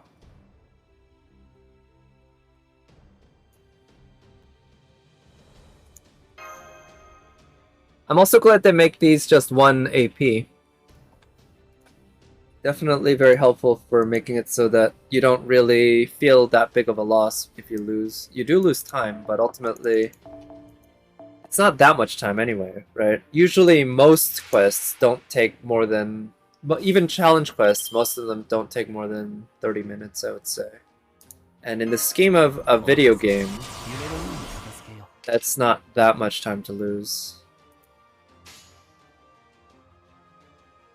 I'll admit it is time. It is time, and especially for a gacha game like FGO, that kind of thing is not that expected or common. But, yeah. You got it? Nice, congrats! Chronos 2-turn, holy shit. So, wait, so you 2-turn by NPing them the first turn, and then you must NP them back to back, right? The second time, because you have to break both their bars in the first turn, and then kill all of them in the next turn. Which, I mean, that's pretty nuts. I've never really, I've never attempted really those quick, very few turn runs of challenge quests myself. I guess it's not really my thing. Let's try that. So I'm thinking he's gonna NP this turn. I wish Marie Antoinette had gone down because I needed her to, but kinda. NP turn 1, use a Brave Chain. Loaded with Buster Crit to take out Medusa before using the NP again. I see. Yeah, because Medusa does have a lot of HP. Right? So it takes out Steno after. Oh, right, yeah. Wow, that's pretty fancy. Nicely done. It reminds me of the... What is it? I don't remember how many turns... I think it was a 3-turn clear by using like an NP5 Gilgamesh in the original Narrowfest challenge quest. I wanna... Actually, let's try resetting. I'm gonna use the dodge. So either that or the invul. I'm not sure which one I want to use. I think I'll use the invul.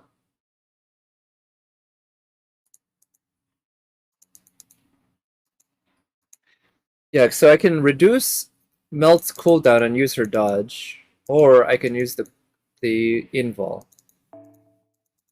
They both have their positives. That just means I leave the other one for somebody else later on.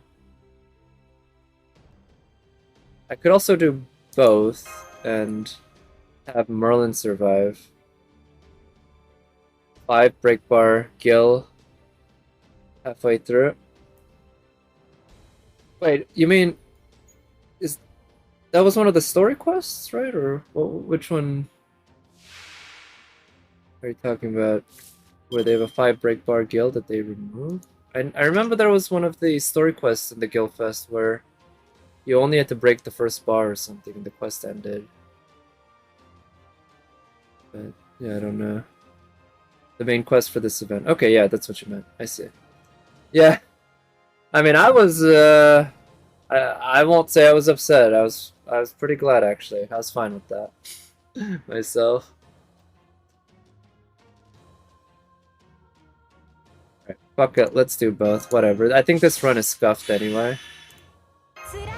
Pretty sure this run is scuffed. This doesn't have the right kind of setup, basically, because I'm not using a male, non-assassin, non-caster.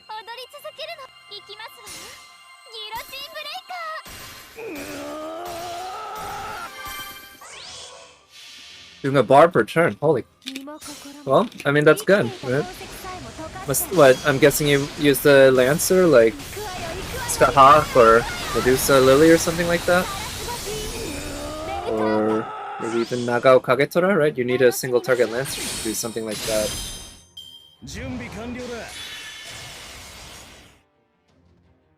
サントスバリウスペルトスイチオ命がけで突っ走れ我が命は流星のごとくトロイアストラゴンイヤそうなのね。 Okay, that went as expected.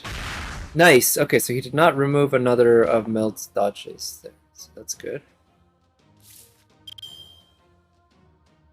Here, let's just do that.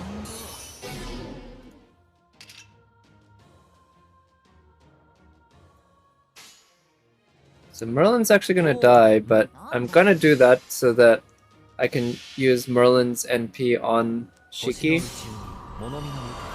But yeah, I guess trying to cheat essentially through this quest is not really a viable option. I say cheat because the quest is designed so that you beat it with a male servant who is not an assassin and not a caster.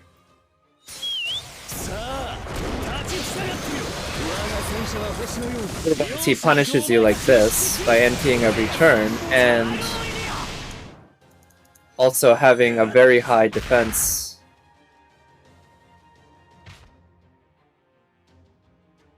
Let's see how we manage here.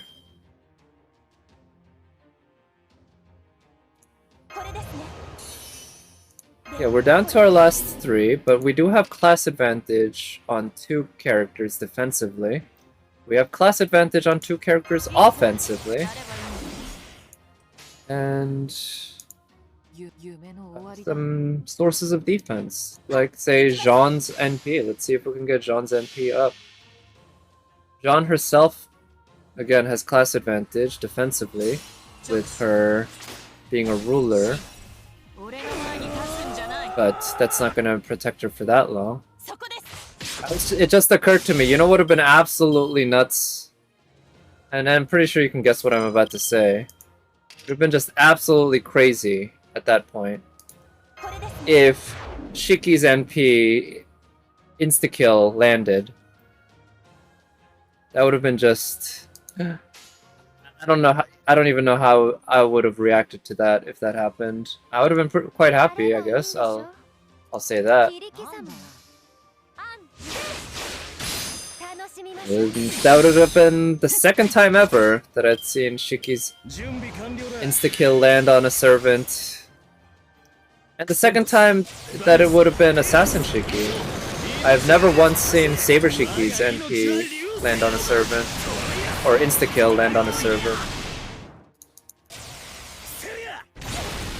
But Assassin Shiki's I have seen once. Okay, I'll NP with Melt.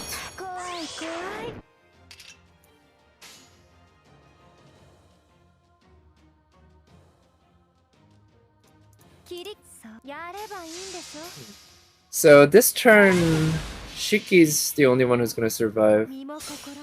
Gonna go for Alt Juna? Yeah, that's definitely the way to go. That's the way I beat it on my Korean account.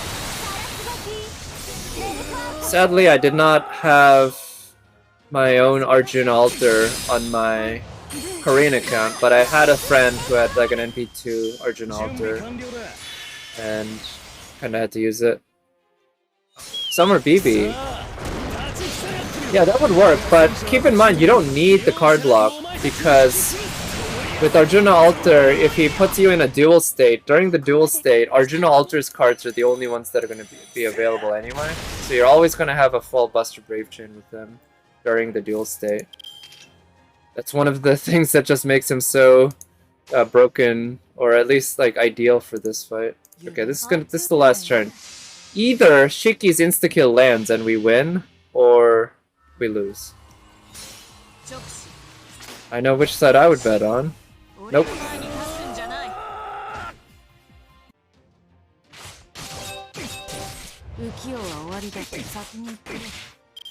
Yeah, no, only his cards appear. Only the dual servant appear. It's a unique thing where they remove the ability for the other 2 servants to appear at all. So you're always getting a full Brave Chain. It's like you're doing a solo, essentially. But you also can't use NP. The NP is locked. You can't remove the debuff.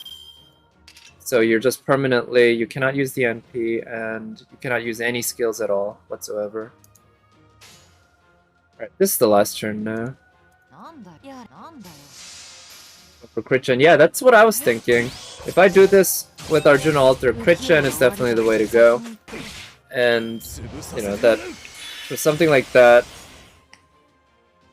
But Jean, I guess Leonidas actually works. Although Leonidas is liable to be targeted for being the dual servant, because he's male, non-assassin, non-caster. Let's see. Besides that,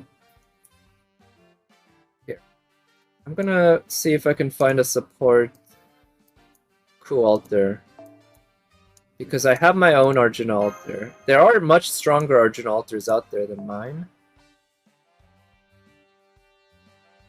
But again, no, Jean Alter is not a good choice. She doesn't have the defense, really.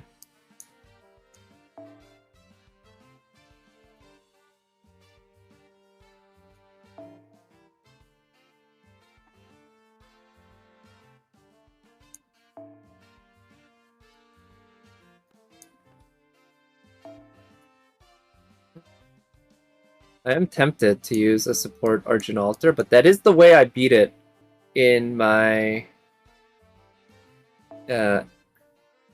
Korean account, so I do want to switch things up a little bit and beat it a different way in my NA account. And I think that's going to include using my own Arjuna Alter, despite the fact that he's only 10-10-8. And yeah, we'll have Jean Alter in the back for protection.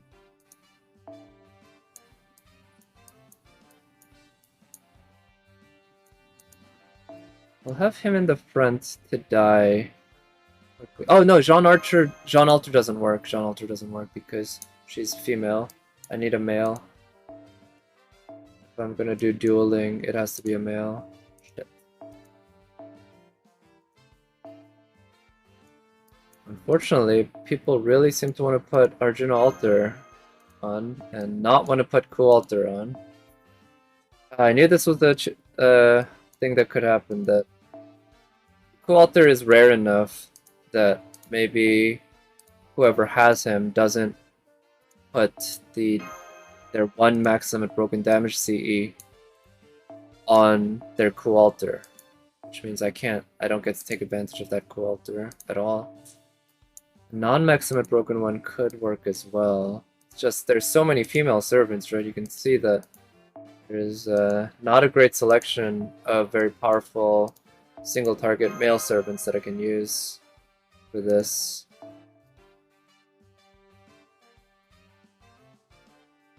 For good Stargen servants, and Summer Tomoe Gozen.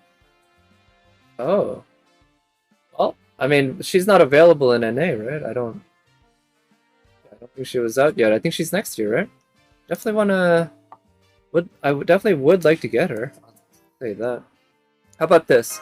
We'll have Arjuna Alter in the way back to do some cluster crits, but this guy can also crit. Yeah. Oh yeah. What skill does she have? Okay, that's a 3-turn crit star gather rate up, so he can actually at least do a little bit of solid damage before he has to go out. 25 stars and activated. Oh wow, at level 10. That's really good, yeah. That's really, really good. Nice. I definitely want to pull her just for her design.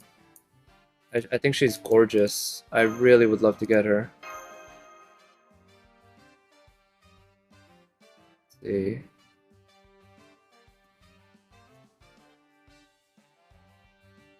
I think Jean's not a bad choice, but maybe I should give her this for the extra crit stars. And on her, I should also give this for the extra crit stars.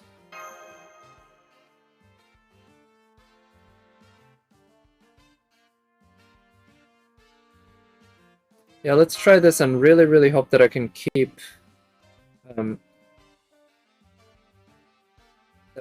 what's his name? Lancelot alive. And self-debuff immune one time. Holy shit. 5 turns?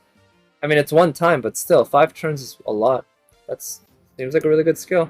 I do feel like, you know, most new servants these days do have a lot of very complex skills, but the swimsuit ones in particular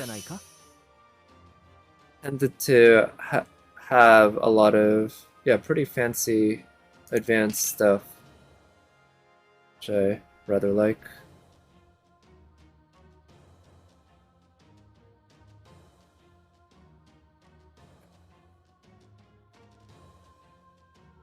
I'm gonna use this to get it started off cooldown. I'm gonna count on Georgios being able to survive this turn without having to use the guts, because he at least does have neutrality in class, and he has a level 10 first skill, which means he gets a lot of defense buff from that skill.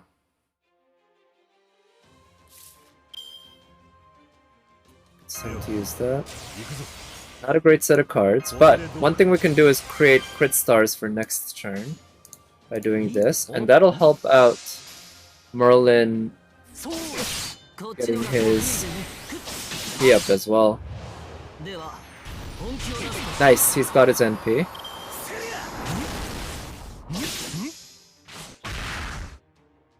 Okay, so even though it might be nice to use... Oh, maybe...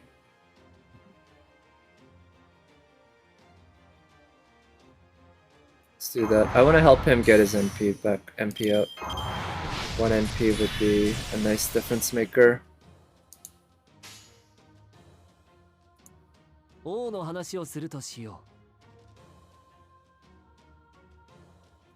go with that. Georgios isn't doing a lot of damage in any case. It's a shame that it can take so damn long to break through that first bar.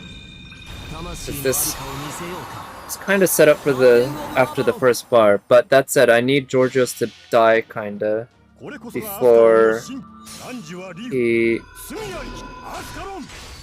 before we get to the second break bar.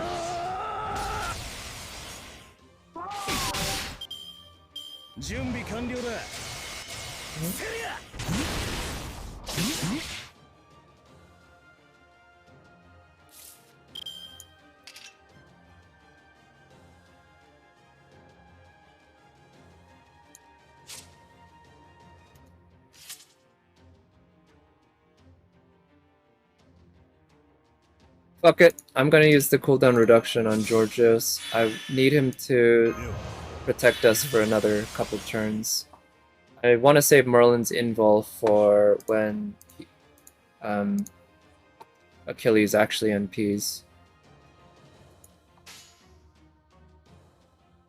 And we're gonna be able to get Lancelot's NP up here, which is good.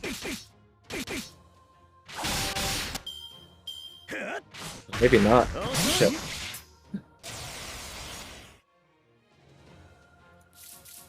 Casterliz as crit support? Ooh, that's an interesting choice.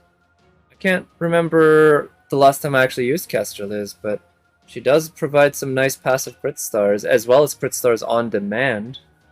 Who doesn't like that? And of course, she doesn't steal crit stars, which is also nice. Yeah, I could totally see that working.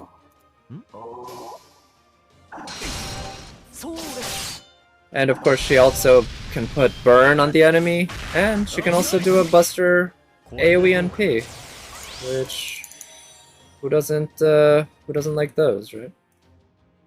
Okay, so actually interesting. So we've got people with the invuls. I can use Masha's invul on herself to have her survive this turn. I think I'll do that. この辺りいじった方が I'll いいん use じゃ the ない arts か chain, シールドエフェクト発揮します。 but I do want her to eat it sooner than 了解で later. す。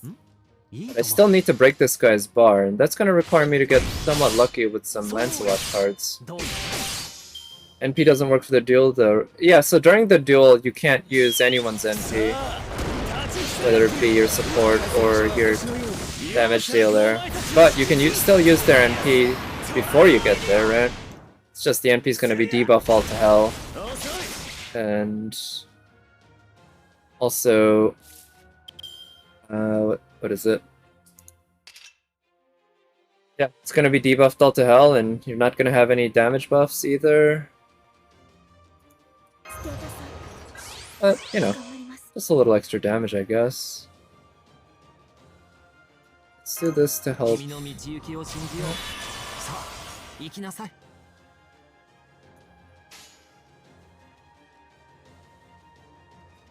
What does this do on overcharge? Pretty nice, but I think actually let's go with 小さな窓も this order to help him. Yeah. Survive on crit stars. Yeah, I mean definitely. If you're using her as a support, it's gonna be all about that first and third skill. I believe it's the second skill that's a buster buff. But if you're not gonna be using her as a damage dealer at all, that second skill is pretty useless.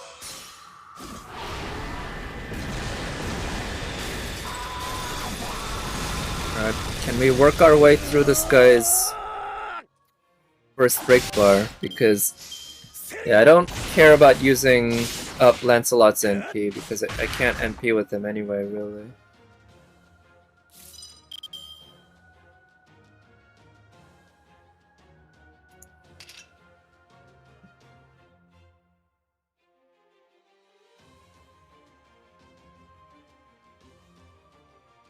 Yeah, I'm just gonna have to roll the dice again.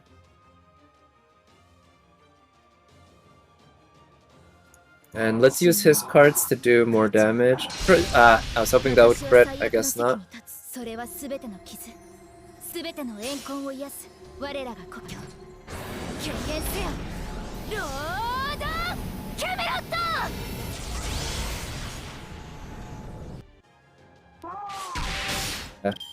Yeah, not too much damage. Please, stop attacking Lancelot! Can't you attack Mosh? She's the only one without any class disadvantage against you. Turns does this last? 3 turns. 5 turn cooldown, I believe.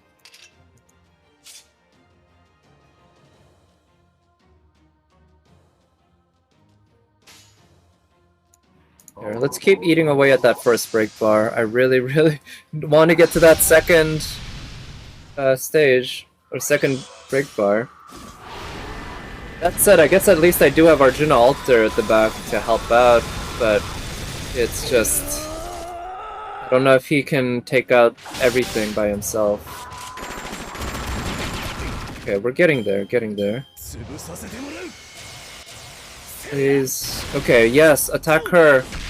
Okay, that's okay too. Okay, alright, there we go. Finally, did not attack Lancelot at all. It's absolutely what we needed. Anderson as support too? Ooh, that's good too, yeah. Another set of free crit stars and free NP gain too. Not that it's gonna be that useful, but I mean, it can be useful for him, right? To help him support. Yeah, because you're still gonna be using NPs along the way, just not during the duels. I'm gonna use her taunt, protect Lancelot this turn, and get her own NP up. I think this will get her NP full. Yeah. Okay, that's fine. In fact, I kind of want her to die.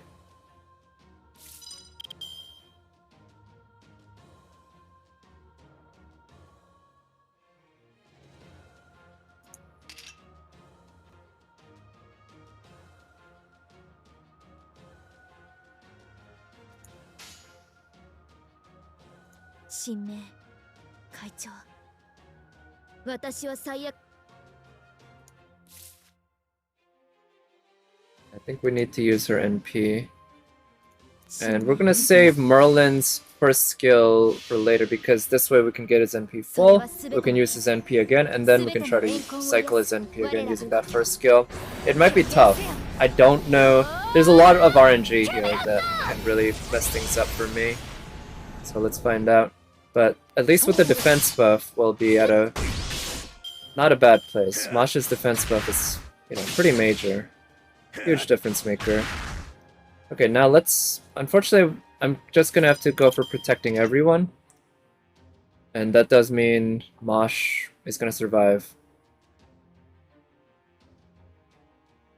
We can live with that.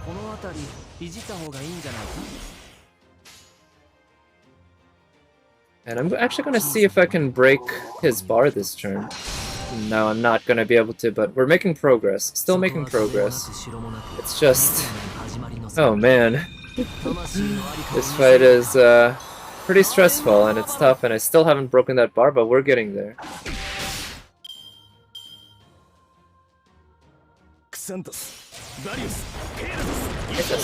Pegasus. So I know of Pegasus, which these days seems to be a generic term people use to name any horse with wings, but I believe Pegasus was the name of a specific horse with wings in Greek myth. But I do not know for sure myself. I don't remember exactly. Time to use this. And maybe I'll save Lancelot's NP for next turn so we can have him create more crit stars. Let's try that. Yeah, so this turn, let's try this. I'm thinking Lancelot might be able to break his bar here. Ah, no, he's not. Still getting closer, but we're getting very lucky here with who Achilles is deciding to target. So I'm just counting my blessings right now. Okay, let me remind myself what Achilles does when his bar breaks.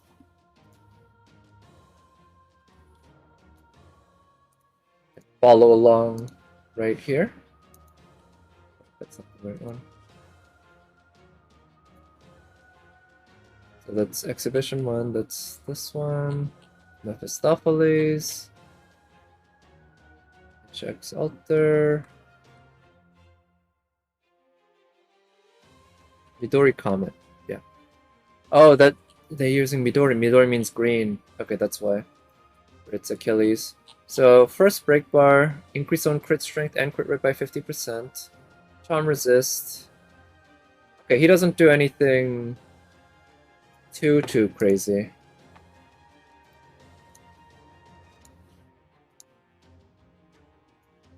He's like removing our buffs or anything like that. So I'm gonna go ahead and use Masha's defense buff.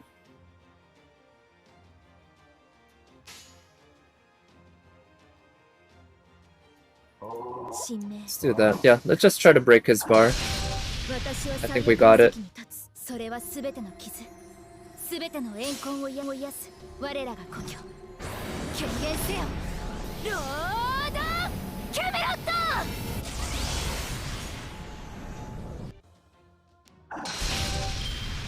Right, so we break the bar. I believe at this point he's gonna set up a duel with Lancelot. Raises the crits and all that. And if you keep attacking Mosh, that's okay. Please, yes, thank you! Wow! That's so damn lucky. He only attacked Mosh. Jeez. That is so lucky. Alright, so now what we're gonna do is buff the hell out of Lancelot. Unfortunately, Merlin's crit buff is just not gonna be useful because it only lasts one turn. But let's at least maybe take advantage of it this turn. But yeah, let's raise his crit strength and all that because we can't use any of his skills next turn.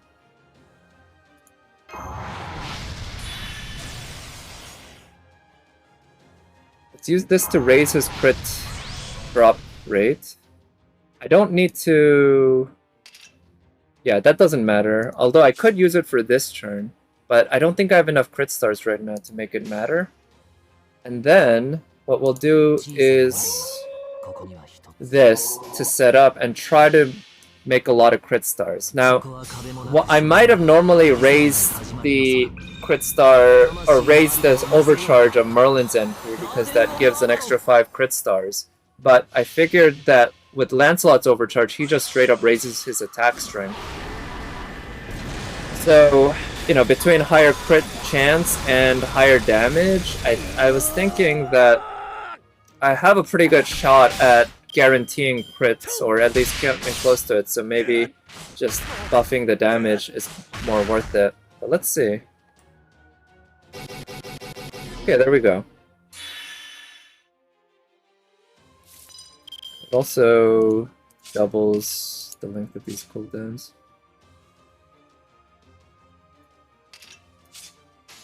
God damn, I hate that 100% crit on the arts card. I think the Buster Brave Chain is actually more worth it because of all the extra damage those provide. So I'm gonna do that. It also creates more crit stars next turn compared. Nice crit. Okay, crit. Yes. It also creates more crit stars next turn compared to. Oh man, through all the defense buffs. Now I could use the invul on him to protect him, but it might not be all that worth. And instead, focus on getting Argent Altar out here to do basically what he did, just a few more times. Or at least one more time. One more time might be enough. Shit, none of them critted. That's a shame. A real shame.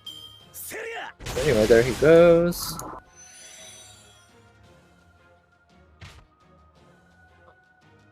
Oh, yeah, the kid was from me.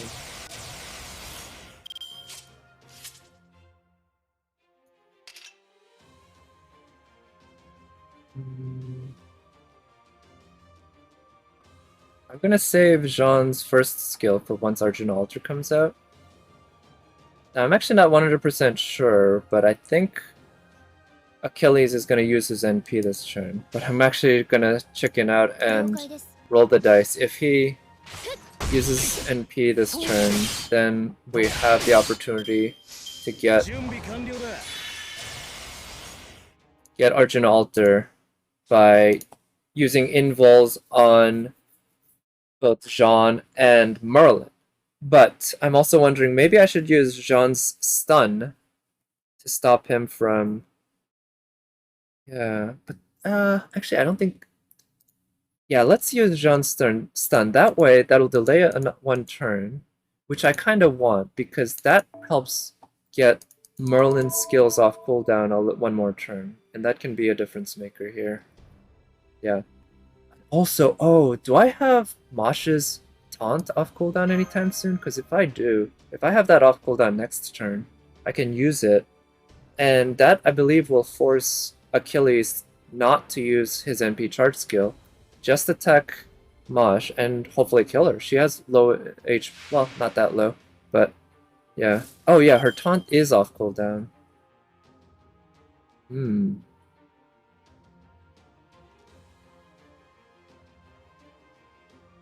Let's use her stun.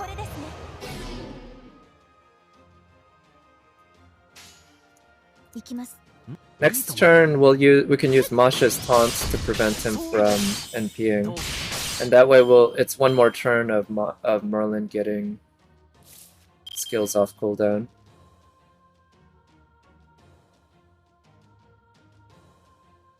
Yeah, I'm pretty sure Mosh isn't gonna die this turn just from getting hit.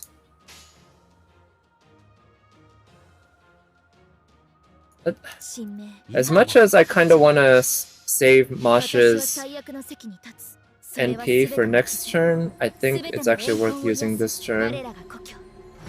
That'll extra guarantee that she doesn't eat it this turn from unlucky crit.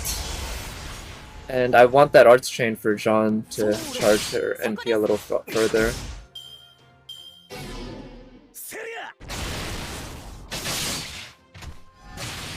Okay, that's good. That's what we wanted. Because now Achilles is going to NP regardless. And we'll use this invul on Jean to protect her. 頑張ります Mosh is going to eat it and die. We use this to protect Merlin. And we'll use Merlin's NP 王の話 like this, so that we have a good chance of getting Jean's NP up. そこは壁もなく Yeah, we're basically guaranteed to get Jean's NP up next turn, and Merlin's gonna get his NP up again soon, hopefully, by using his NP charge and everything. But let's see what happens here. さあ立ちふさがってよ。我が戦車は星のように容赦なくお前たちを引きつる。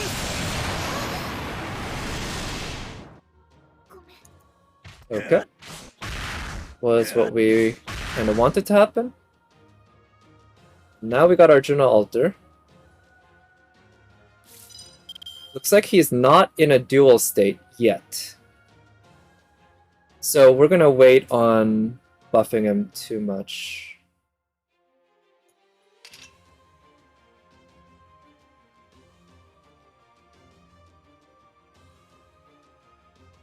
Yeah. Gonna wait on some of these skills. In the meanwhile, though, maybe this is sort of the best I can do. Just try to do damage with him with his Buster card. Not a great hand, but it's not like I wanted to charge Arjuna Alter's NP anyway. Okay, now I really want him to target Jean. Like, that would be the ideal right here. Ooh, that was bad. Okay, now he's got a dual state. So next turn is going to be pretty important. But this turn, I think I want to use Jean's NP. And that's because that'll protect us for a turn. And that'll make sure that Arjuna Alter has a defense buff.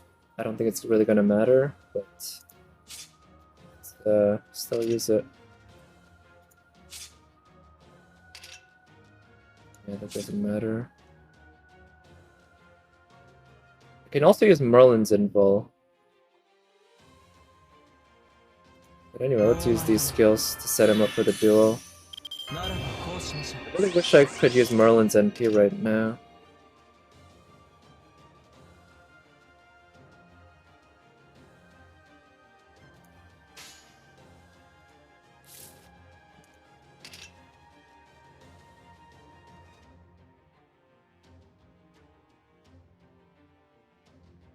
Fuck it. I'm gonna use his invul. Then do this. Then do this. Now, the Buster crit here itself isn't gonna do that much damage, but he will have a buffed Buster card for the next few turns. That's really what we're going for here. Let's do that. I'm not sacrificing much damage by using Jean's NP. And I'm also getting higher crit star drops by using Merlin's invul here. So even though we're overlapping on the invuls, we are getting a little bit extra thanks to using Merlin's invul here. Alright, we got a duel going.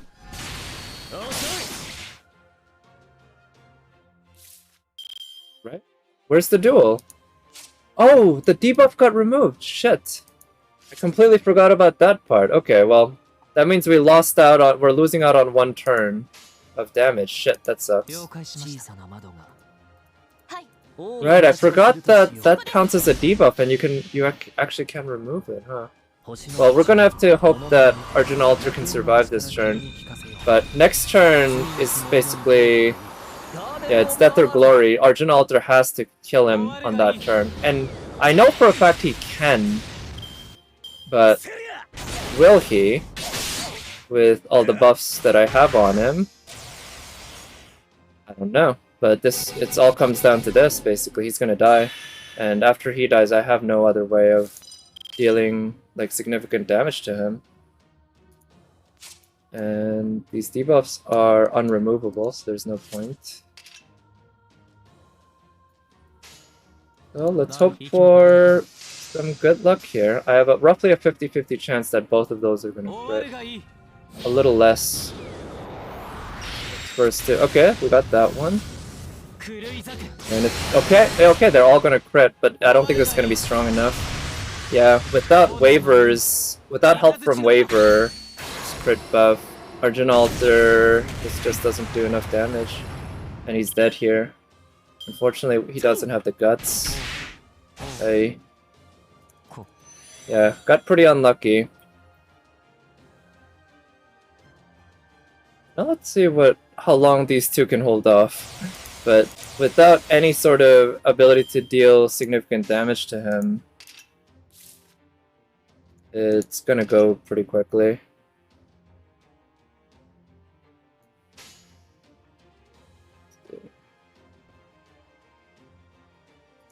Yeah, I just quit. I guess I'll call it a stream for tonight then. It's getting on the later side, and yeah, it's just a shame. I only managed to beat one out of all the challenge quests I attempted today again. But hey, at least one's better than none, I guess. And I unfortunately failed on a few challenge quests that I had beaten before. But I guess that's what you call them, challenge quests. And the one thing that I will say that I particularly don't like, again, is just how long each one takes. Because I do enjoy them, and I do enjoy the challenge for the most part. But the part that kind of gets me is that because it's challenging, you can just kind of end up wasting quite a lot of time on each attempt. So I guess I tend to prefer it when games are challenging, but there's also a quick turnaround time where you do it, you learn, you get better, and you do it again. So maybe that's just my style.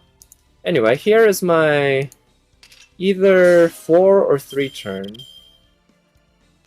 depending on some card RNG.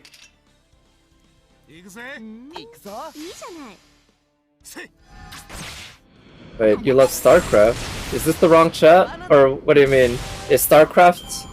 I actually never really played StarCraft. Is that a type of game where the turnaround time is really long? I actually don't know. Despite being a Korean, I never really got into StarCraft. Anyway, looks like this one's gonna be a 3 turn, thanks to some good RNG. I guess I never got into real-time strategy games. There was something about them that just never clicked with me. And maybe that's also one reason why I never tried MOBAs. I found the pacing to be just not quite my style. Back when Warcraft 2 was big, I remember I was getting into Doom and Quake. Those were more the types of games that I really enjoyed a lot, that I played a lot. Challenging, but once you learn the mechanics of the mission, you can take multi-hour missions and finish them in a fraction of the time. I see. Yeah, I guess there's always that, right? There's no reason why you can't beat these challenge quests in like 2 turns like you did, or, you know, 2 turns might be on the extreme side, but... or 5 or 10 turns instead of the 20 or 40 that I'm taking. But you really have to know what you're doing, I guess, right? And part of the thing is, once you beat it once, there's no real reason to... the game doesn't give you much of an incentive at all to do it again. So it ends up being the case that you don't really play it, like, you know, over and over again or something like that to get better at it. So it looks like we have 81 boxes here. And I guess that's gonna be it for my Gilfest rewards. I didn't need the Heroes Proofs and such on my NA account as much as I needed them on my KR account. So I guess it's not too big a deal that I got fewer. We're looking at around 130 boxes. And most of these... Also, do I have my daily friend point summon ready? I think I do. But actually, I was thinking, before I go, I'm gonna go do my dailies on Genshin, because Why not? Or not my dailies. I already did my dailies, but I have some daily farming and stuff to do. And even though usually, I should actually do some of the fishing. Oh yeah, I'll activate the fishing quest line cutscene because I know that there was a cutscene and I never actually activated that.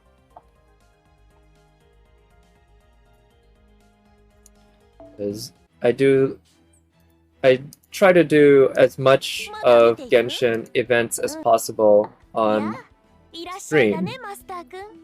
地道にコツコツやる？それとも Let's see.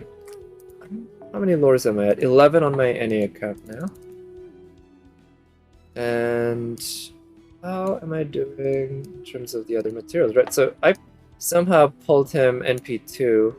Well, I say somehow, but I know what happened. It's because I was pulling for Yume Ren, and before I got one copy of her, I got 2 copies of him. So I need more of these rings to ascend him, or level up his skills. I need more of these to get him up properly to 10, 10, 10. I was thinking I might want to lower this skill because it maxes out to 10 NP charge per turn, which makes her extra useful for farming. Not sure yet. Let's switch up the games. Gonna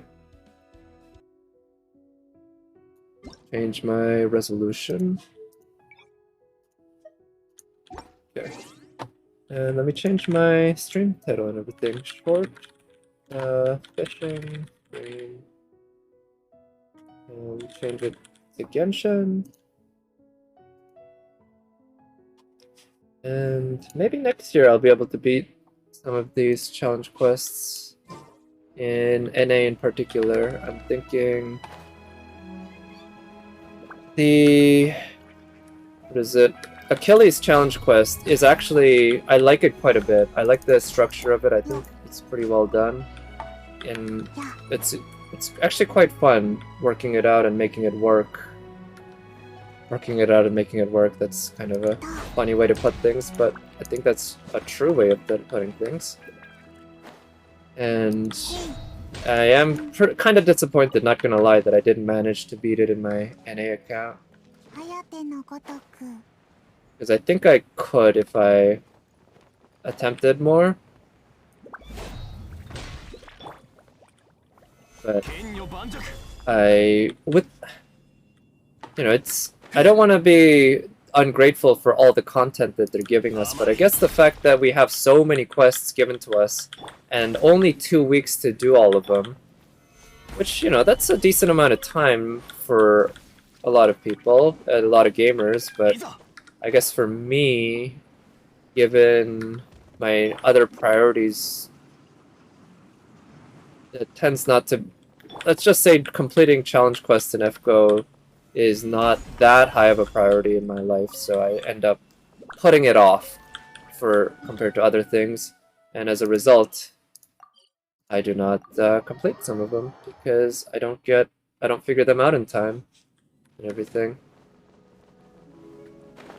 Yeah, let's keep collecting these ores. You can see there's a marked spot in the minimap up ahead, but there's also an unmarked spot right there. I think there is an NPC who, if you ask, might mark that, but at this point I've been mining these ores so much that I've memorized most of them, and the ones I haven't memorized are often ones that I can just stumble upon by going to another place that I have memorized or I have marked. So I think there's still one ore that I haven't. Maybe it's this one. Oh, this one. Okay, this is the one that was marked. The other one is the one that wasn't marked. That was the issue.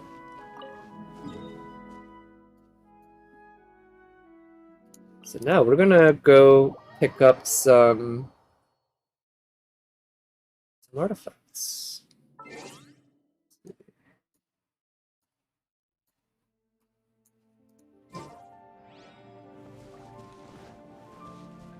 Many servants, 2 flat mats, and QP embers for the incentive to get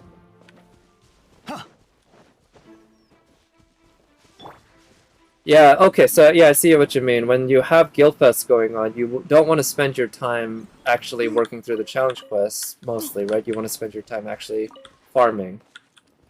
Yeah, that's absolutely true.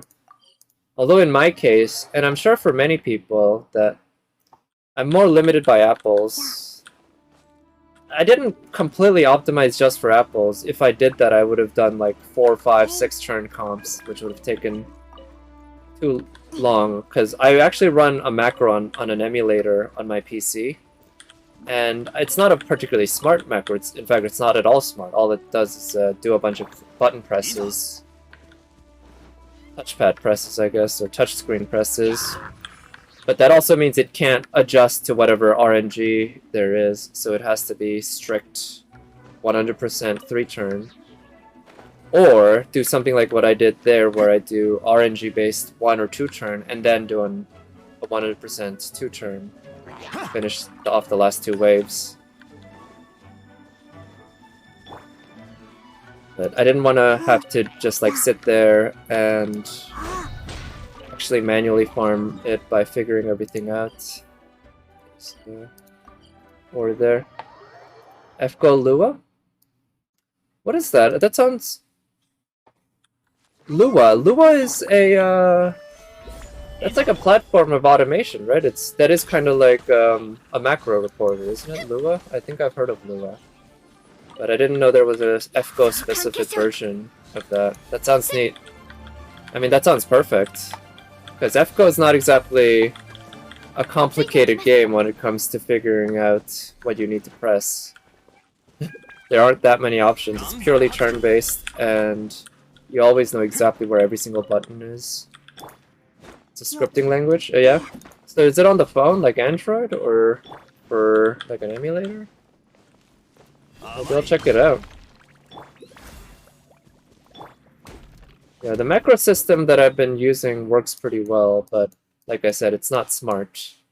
It can't adjust to anything, essentially. Alright, let's keep picking up more artifacts. Fate Granulu. Okay, thanks. I'll click on that and check it out after the stream.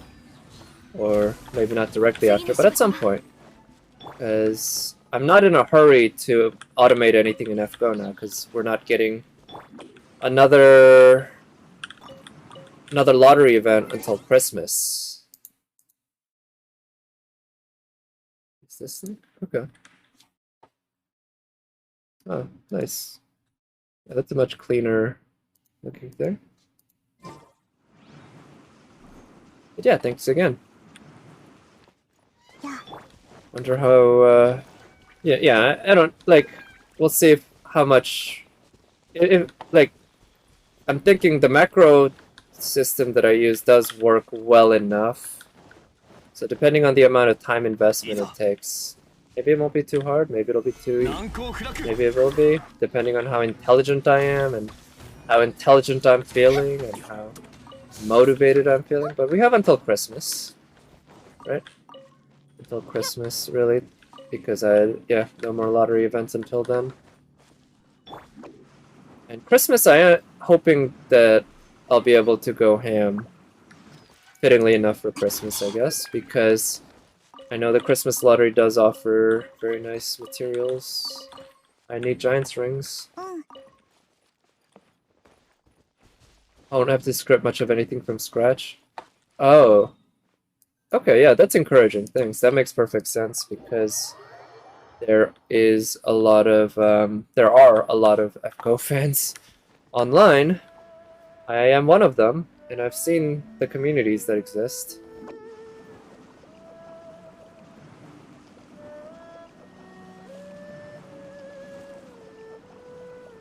Yeah.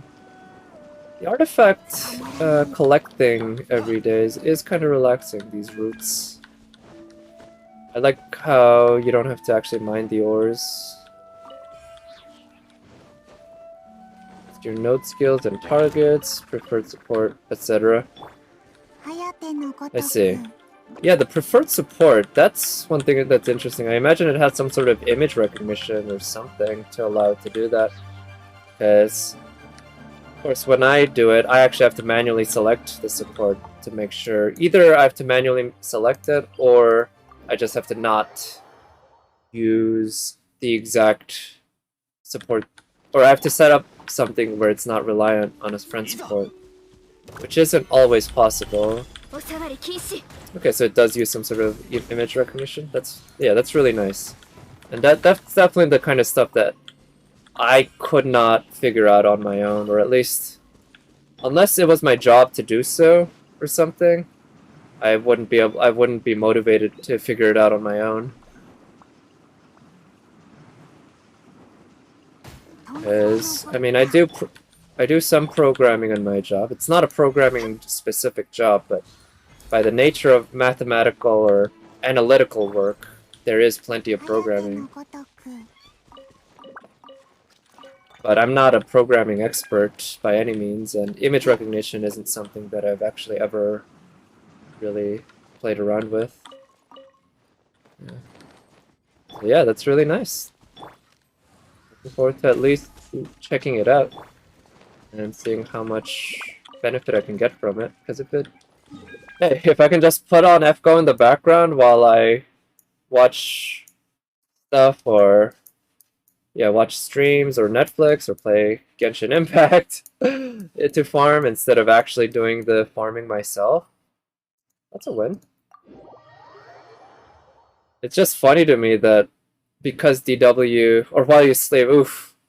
Yeah, I don't know. Maybe one day. I don't know if I'm gonna be that, like, that's because I'm sleeping, 7 to 8 hours, right? Usually. And I don't know if I have enough apples to make that kind of thing worth it.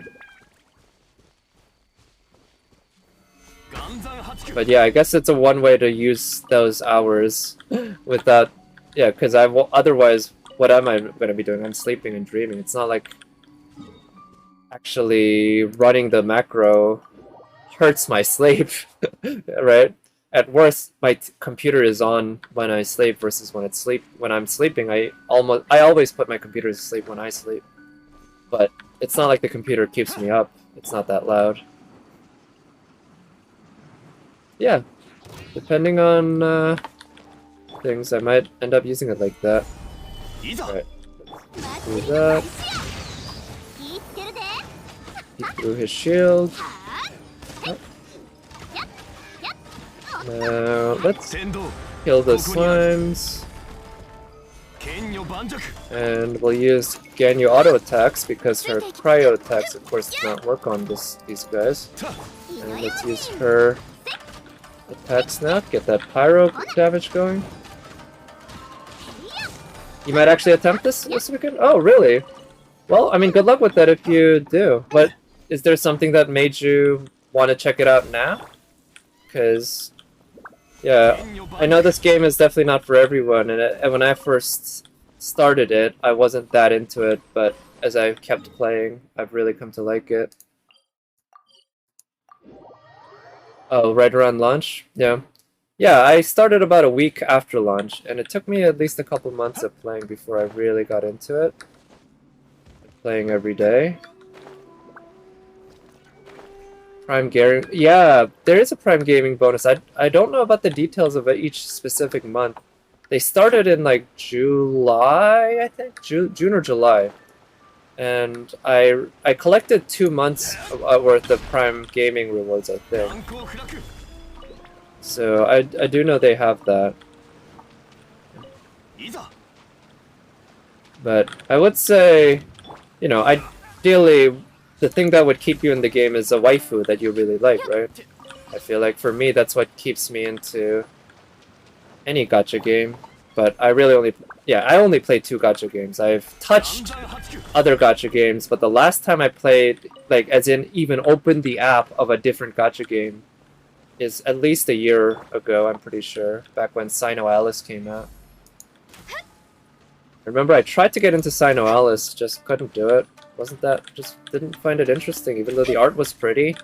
There wasn't any waifu that I really wanted, and the story didn't really grab me. Yeah. Time to load up the VA listing. Oh yeah. 次の仕事 Well, I know off the top of my head some of the VAs, my favorites. Miyuki Sawashiro voices Raiden Shogun. Forget who voices her. Hana Ueda, aka Rin. This one is Saori Hayami, 刀は技 aka を支え Martha. 匠は宝を有す Yula, Sato Rina, aka a certain magical index. Hutao. I forget her name, but it's the same voice actress as Mosh and Amelia. Same voice actor as Kirito from Sword Art Online. Yeah, this is Mosh. Unfortunately, I don't have her, so we can't listen to her voice lines. But that's Mosh. Ganyu, I forget her voice actor's name. Unfortunately, I haven't really kept track of a lot of voice actors, so I just don't remember a lot of them. Ah, Chi-Chi, one of my favorites. Yukari Fukui. 127 Oh yeah, Takahashi Rie, right? Yep, that is Mash, Amelia, and Hutao. Chi-Chi, Yukari, not Yukari Fukui, Yukari Tamura, aka Nanoha from Nanoha. I actually do have her, but I guess you can't see her voice lines here. And let's see, Kuching is Eri Kitamura. Eri Kitamura, Karen from Bakemonogatari. Oh, this one is what's her name? Ryuko, Matoi い Ryuko つでも付き合おう from Kill la Kill. What's her name? She also plays Amagi, Yukiko Amagi in Persona 4. But yes, one thing is they list the voice actors in the language of the voice, so unfortunately we can't just read it from here. Well, at least I can't. But if you're curious, this is Ganyu. わかりました派遣の契約はできましたのでご確認を She has a nice では voice. It's 今 very からあなたのために soft, but because I haven't watched anime 私の that サイ much ン in a は何 while, ですか確認しますね I no longer really know a lot of these names. 名前はカンウです精神の花弁は美味しいです格別に美味しいです美味しすぎるからこそ緑境内で栽培したくないのですいつか我慢できなくなってしまったら But her voice is super nice. It's and yeah, they've done a pretty good job. It's with I think you're right. That rings a bell. I think that's her. That sounds like because I definitely looked up the voice actors at one point, and that name rings a bell. Nice. Gray. Oh, it's Gray. Okay. Well, I might listen for that now. In FGO. 難攻不落 お下がり禁止 Yeah, Genshin. I guess Mihoyo knows at least enough about the anime industry, right? Or at least know enough to hire テイ君のために pretty mainstream, well-known voice actors. I'm guessing maybe they don't have that much of a choice anyway when it comes to hiring voice actors, right? It's not exactly the most gigantic industry. But I do like their choices. It's kind of funny though, because in terms of characters, one of my favorite characters, Yoimiya, I feel like when I look at her, she looks a lot like Musashi. But she's voiced by Kana Ueda, who voices Rin. And there is a character in this game who looks a lot like Tamamo. But there is also Chiwa Saito in this game. Chiwa Saito voices Jean, who is unfortunately one of the characters I do not have, despite the fact that she is my favorite character. She's the character that I want the most. Jean is voiced by Chiwa Saito, who voices Tamamo. And there's a character who looks like Tamamo in this game who's voiced by Ayane Sakura, who is the voice actress for Musashi herself. And also Maeve in FGO. And she has a very nice Ara voice in this game. Her character is, well, like I said, looks a lot like Tamamo. And she is a Miko. And she looks nice. Let's collect these ores. Collect this stuff. Where's the next bit? There. Discuss with Paimon, sure.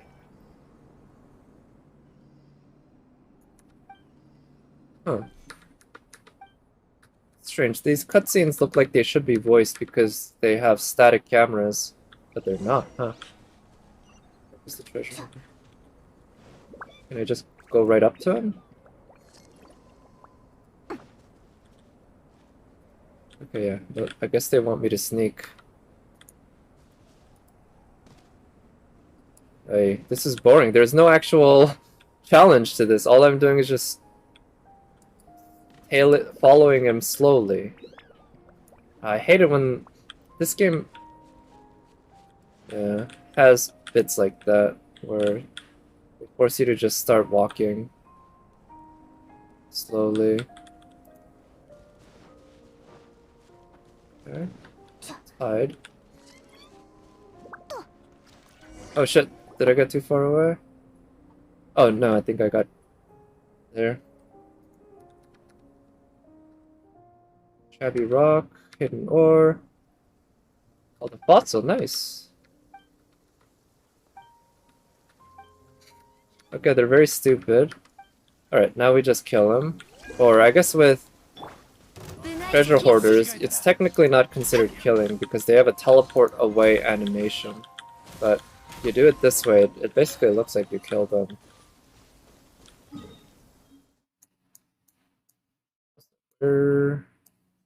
Target.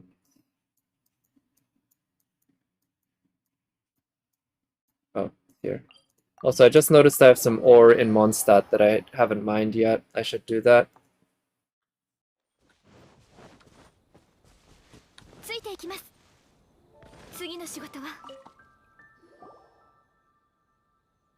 Jiawei didn't come? Who's Jiawei?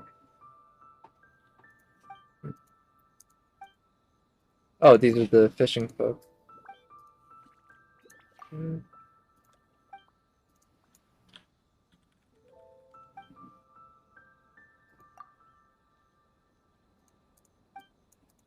I'm not that invested in this conversation, not gonna lie.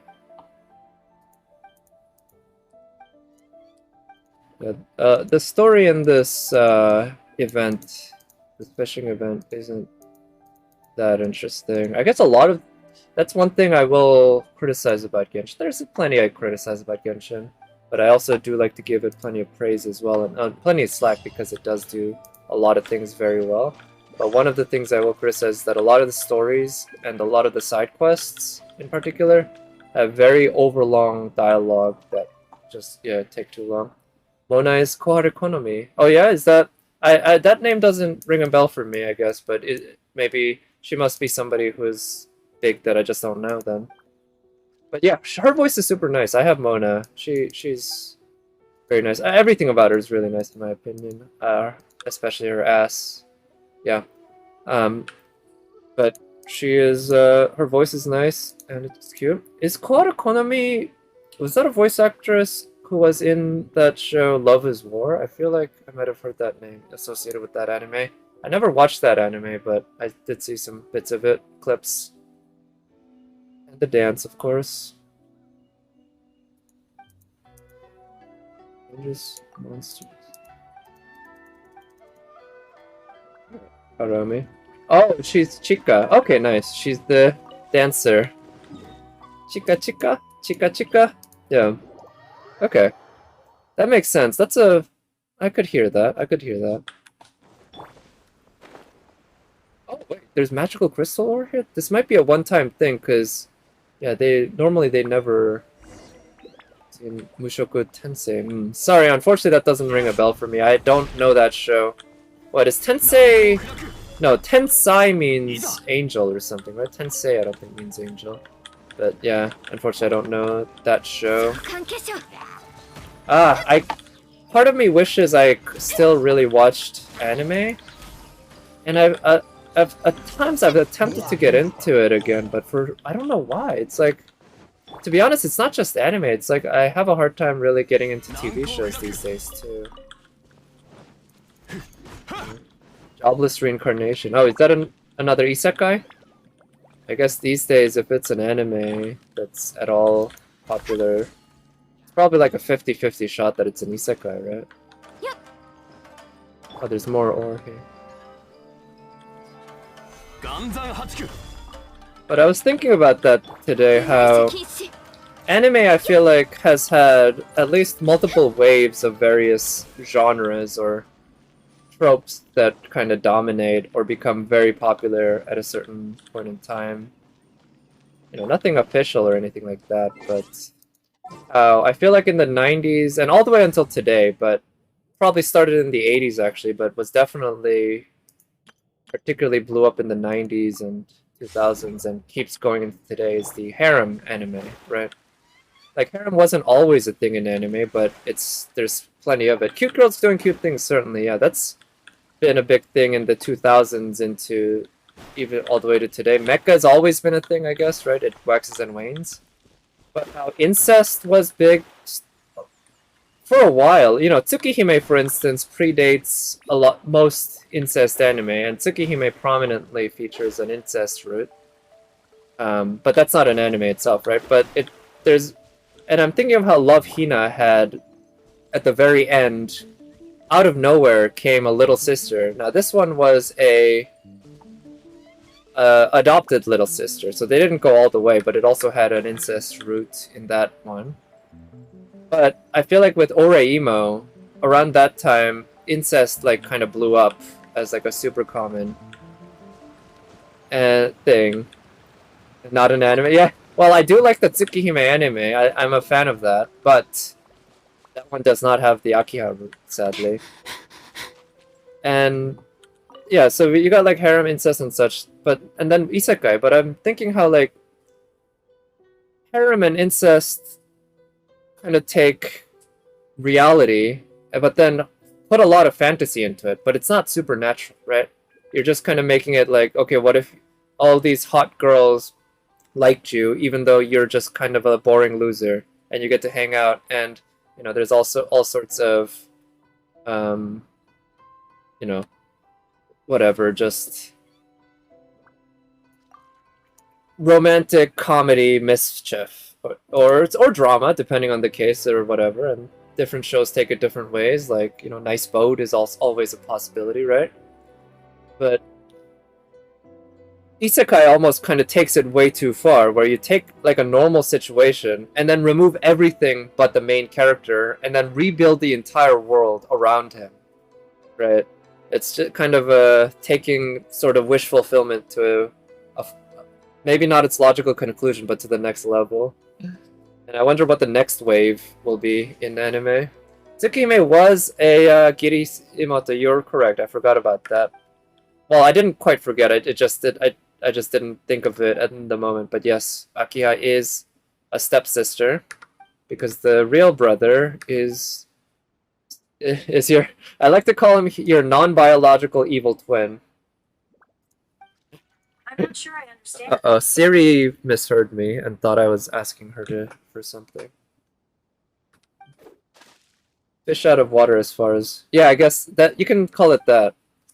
I guess, and to be honest, I haven't watched or read enough isekai to really say. But I wonder if Sword Art Online was one of the main things that really helped popularize isekai. I wouldn't quite call Sword Art Online isekai properly, but it is similar vein. But you also have works like Zero no Tsukaima, which is one of the very, very earliest isekai style like, or at least popular isekai style light novels and anime. And I feel like ReZero probably also helped a lot, but ReZero was probably further away along. Okay, and here's Mona. You can see her elemental burst. Totally not spoilers for Tsukimi. Hey, if you're somebody who complains about spoilers for the remake of a 20-year-old video game, 次の仕事は I got nothing to say to you. Just hack fanfic. Actually, yeah, that's a good point. Yeah, I mean, all these, I guess, modern waves really have plenty of older ancestors that paved the way, right? 'Cause, yeah, I think of SAO as kind of like a pseudo isekai, but also it's not its own original thing in any way, really. It's building off other things like hack. Which, I never watched hack shows, but I do remember when the first hack anime was coming out.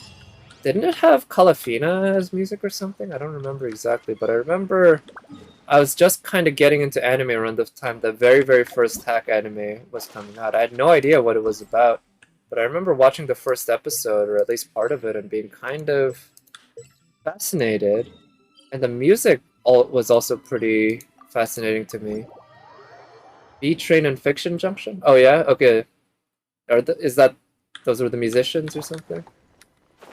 Yuji Kajira. Oh, okay, yeah. Okay, Yuki Kajira. I see. So it was not Kalafina.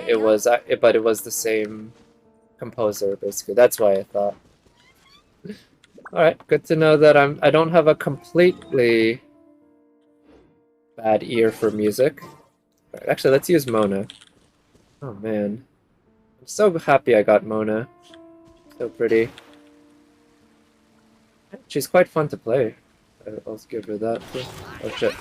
I don't have the right setup here. この仕事は排除するべきです Oh yeah, you're right. I do remember that Kalafina was specifically for Kara no Kyokai, so that makes sense that Kara no Kyokai was certainly nowhere near becoming an anime when Hack came out, Dot Hack came out.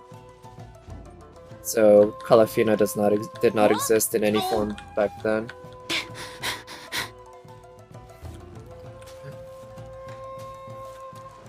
Yeah, it's...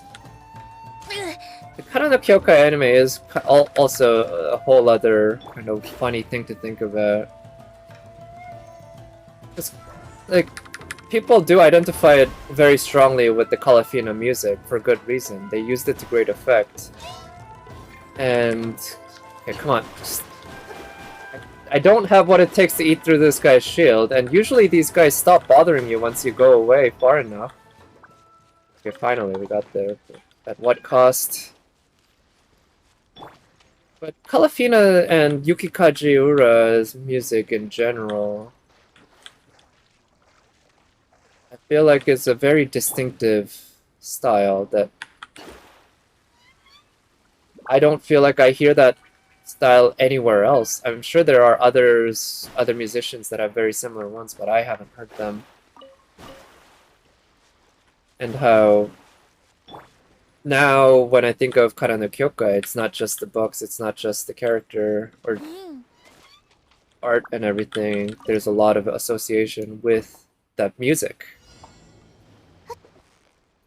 I kind of like. I do feel like the music fits it really well, even though when I was reading the books, which I guess I call it books, even though I don't know if you should really call it one book with 7 chapters or 7 books, because it was released in Korea in 2 books with, I think it had 3 chapters. No, I think it had 4 or 5 chapters in one and 3 in the other. 3 or 2 in the other. No one harmonizes the way it got Kalafina to. Oh yeah. I mean like I'll say I enjoyed the results quite a bit, even though the music is not the style that I've really ever listened to. I enjoy it and it fits, and that's something that I think it's really, like, I appreciate that a lot, the fact that even though it's not quite the style that I normally like, and maybe I would have enjoyed a more traditional soundtrack better. The fact that it allows Kara no Kyokai to stand out very distinctively is something I really appreciate. Ruined it with.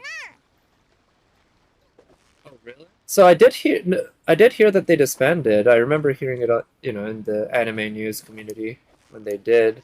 I didn't know the details though. I just assumed that because Kara no Kyokai was over, that they just, said it. That we were created for making that, so let's just stop. But yeah, guess there's often a lot of drama behind all these things. So I don't know if actually, yeah, I'm definitely not going to be able to catch another fish. But maybe did I want to catch some of the puffer fish? So 4. Looks like I want to catch the glazed medaka.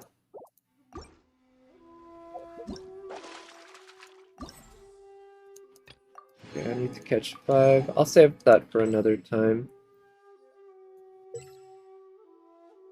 So I've done these story quests. I'll do this. I'll do some final ore. Oh, good. This one takes me back to Mondstadt.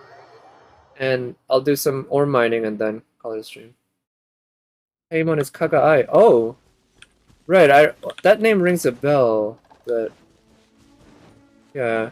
Also, the Traveler, so the main character is called the Traveler. Unfortunately, in cutscenes... Or the main character has a name, but since you can choose your name... Oh, it's Kaguya in Love Bizarre. Okay, it's the main character.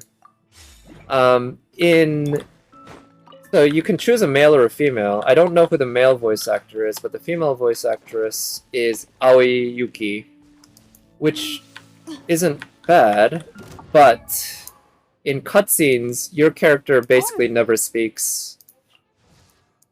They went for the silent protagonist. モンド城は水平面より上にあるから風車を使って水を汲み上げてるんだっけ。正解。 And Paymon's voice 風 is... の国だってみんなは言うけど、今の季節風向きがどっちなのか知らないな。金融野郎に。 But of course, Yuki Aoi is not a voice actress who's hard to recognize.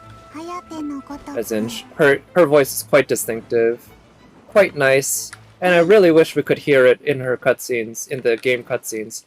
But I'm pretty sure if you play as the female protagonist, she literally never speaks once in a cutscene. She grunts and moans at times depending on context. Sadly, no interlude moans, just like moaning from getting hit or something. But yeah, your Traveler never speaks in cutscenes. Yeah, Okita Shuten Doji.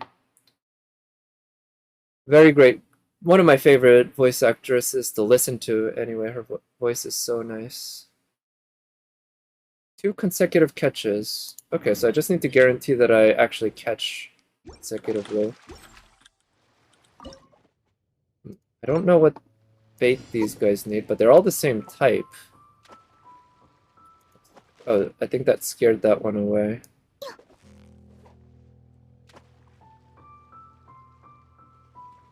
So that one doesn't like that. Let's try this. What? Wait, what? They all disappeared? Shit. Oh, this is something that's supposed to test your memorization then, huh? So that you remember exactly which fish go for which bait.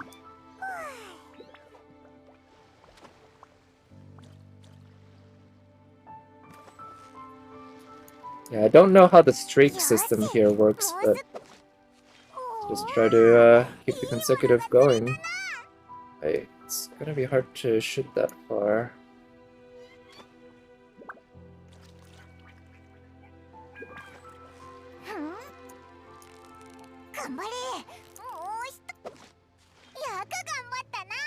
Okay.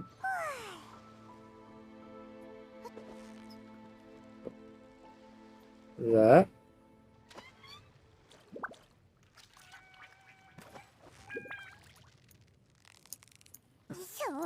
Okay, I guess the fish changed because it turned into night. That must be it. I didn't realize it was dusk, but based on the way the lighting changed, it's now night. That's been the issue.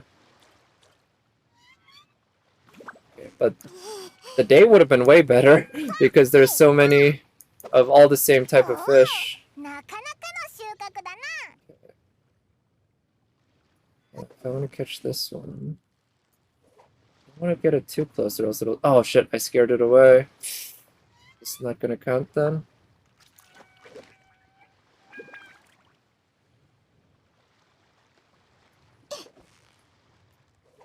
Not too close, but close enough.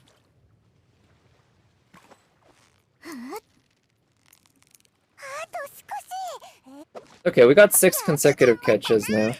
So we're gonna try going for some higher risk ones like this one.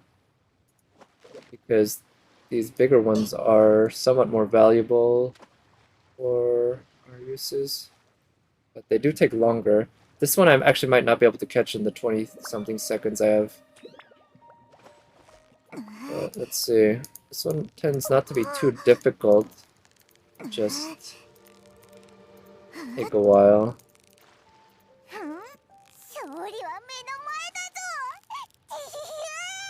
Come on. I'm getting it right, but it's just... Yeah, he has so much. Alright, nice. Got the pufferfish. Sweet. 14.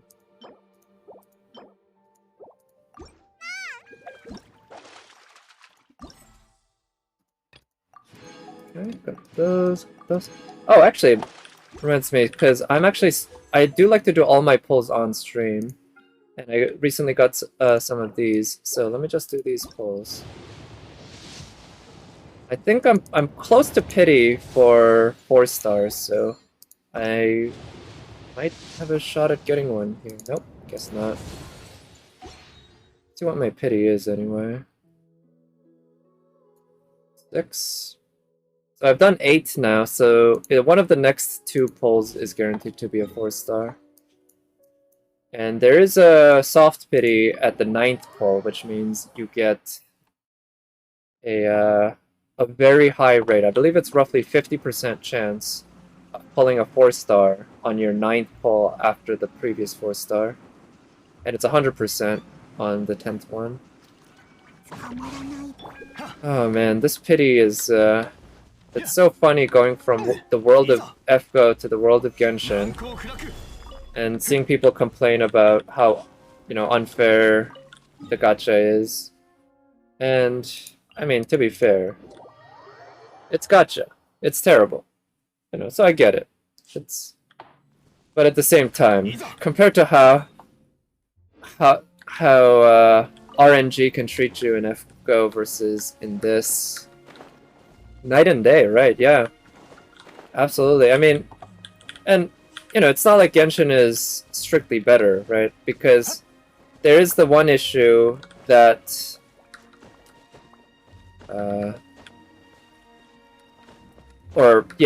one of the main differences is that the odds of pulling a 5 star is not 1%.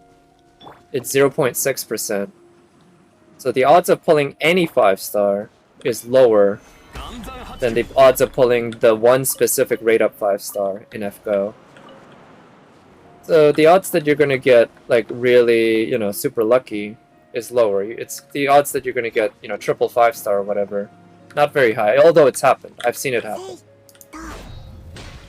Whereas in FGO, it's still not very high, but it's higher. But in Genshin, every 90 pulls, you're gonna get a 5 star. That's 100% guaranteed. As long as their servers don't fail or there's some bug in their code or whatever. As long as they keep to their word and all that. Every 90 pulls, you're gonna get a 5 star, at least one. And every 10 pulls, you're gonna get at least one 4 star. And they even have pity within pity where... What is it? It's something like... In the character banner, if the last 4 star you pulled was a weapon, then the next 4 star is guaranteed to be a character. And I believe vice versa for the character banner, but I never pull on the character banner. Haven't done it even once, and I don't plan on doing it ever. I don't care enough about weapons. Oh, okay, looks like I picked up the artifacts here already. Oh well. Let me check my... how many condensed resin I have. Okay, I need to use these because I need to be able to condense more resin tomorrow. So, what I'm gonna do is actually...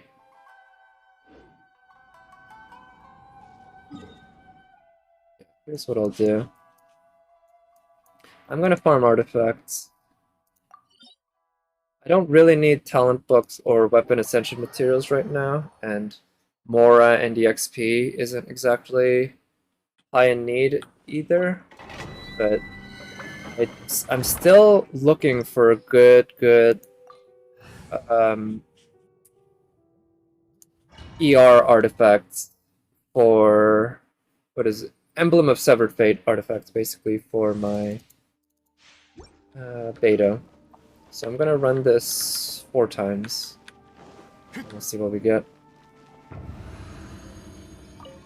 Shouldn't take too long.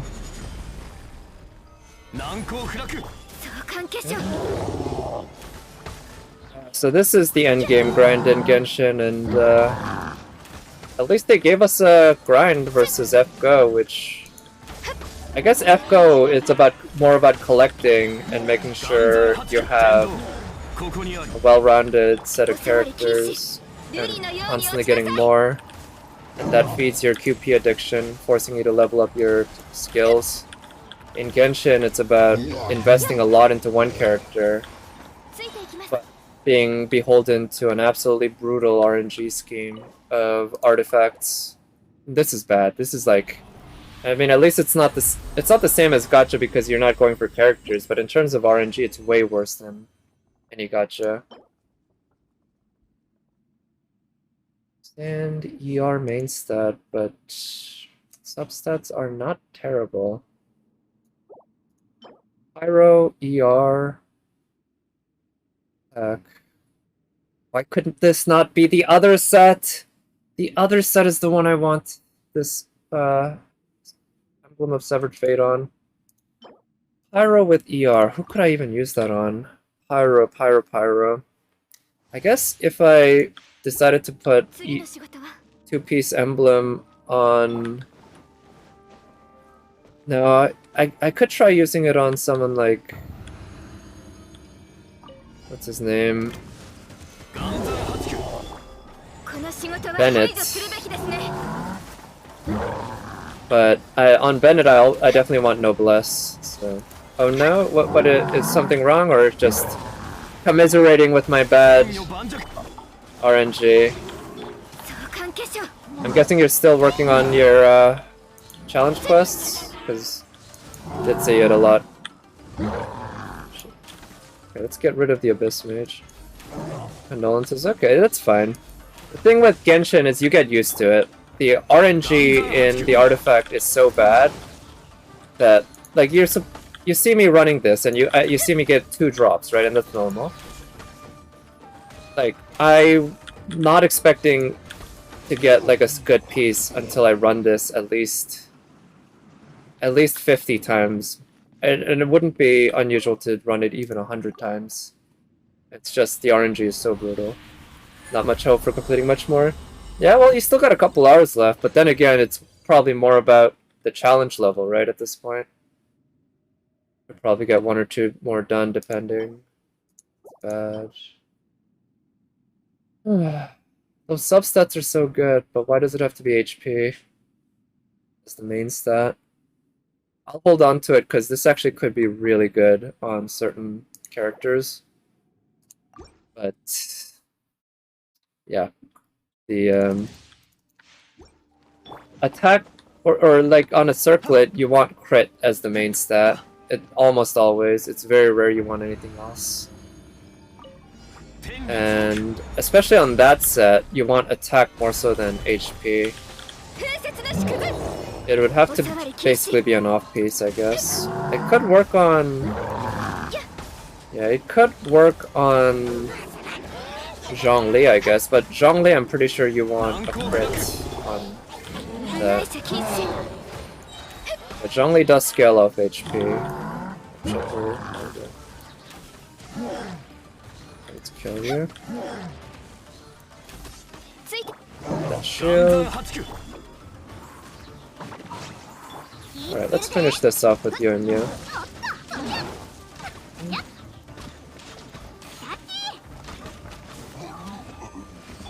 Alright. Oh shit, I went the wrong way. Ah! I confused that too often.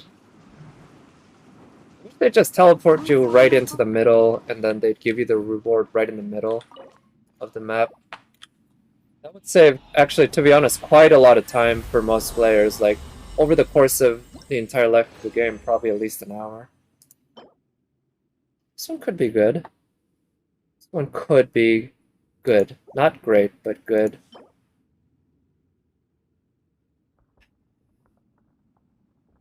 Not that good. I think I got a better one earlier. Ooh! Well, it's a 4-star, unfortunately, but that one's got good substats. But anyway, I think I will call it a stream now. Yeah. Maybe I should have tried more on FGO, but to be honest, I think I had my fill of the FGO challenge quests, so I'm pretty happy with that. And I'm glad I got through some of the quests, the event stuff in Genshin, because I wanted to do those on stream. I'm almost definitely not streaming tomorrow, but I might on Friday and or Saturday. Definitely Sunday, but we'll see. Yeah, and it'll probably be Genshin at this point, because there's not a whole lot going in FGO. Might even do some Ninja Gaiden, depending on how Genshin's going. But I don't have that much going on that. But in any case, I'll talk to you then. And until next time, I hope everyone has a good rest of the week. Week's almost halfway over, so stick with it. Weekend's almost here. And talk to you later. Bye.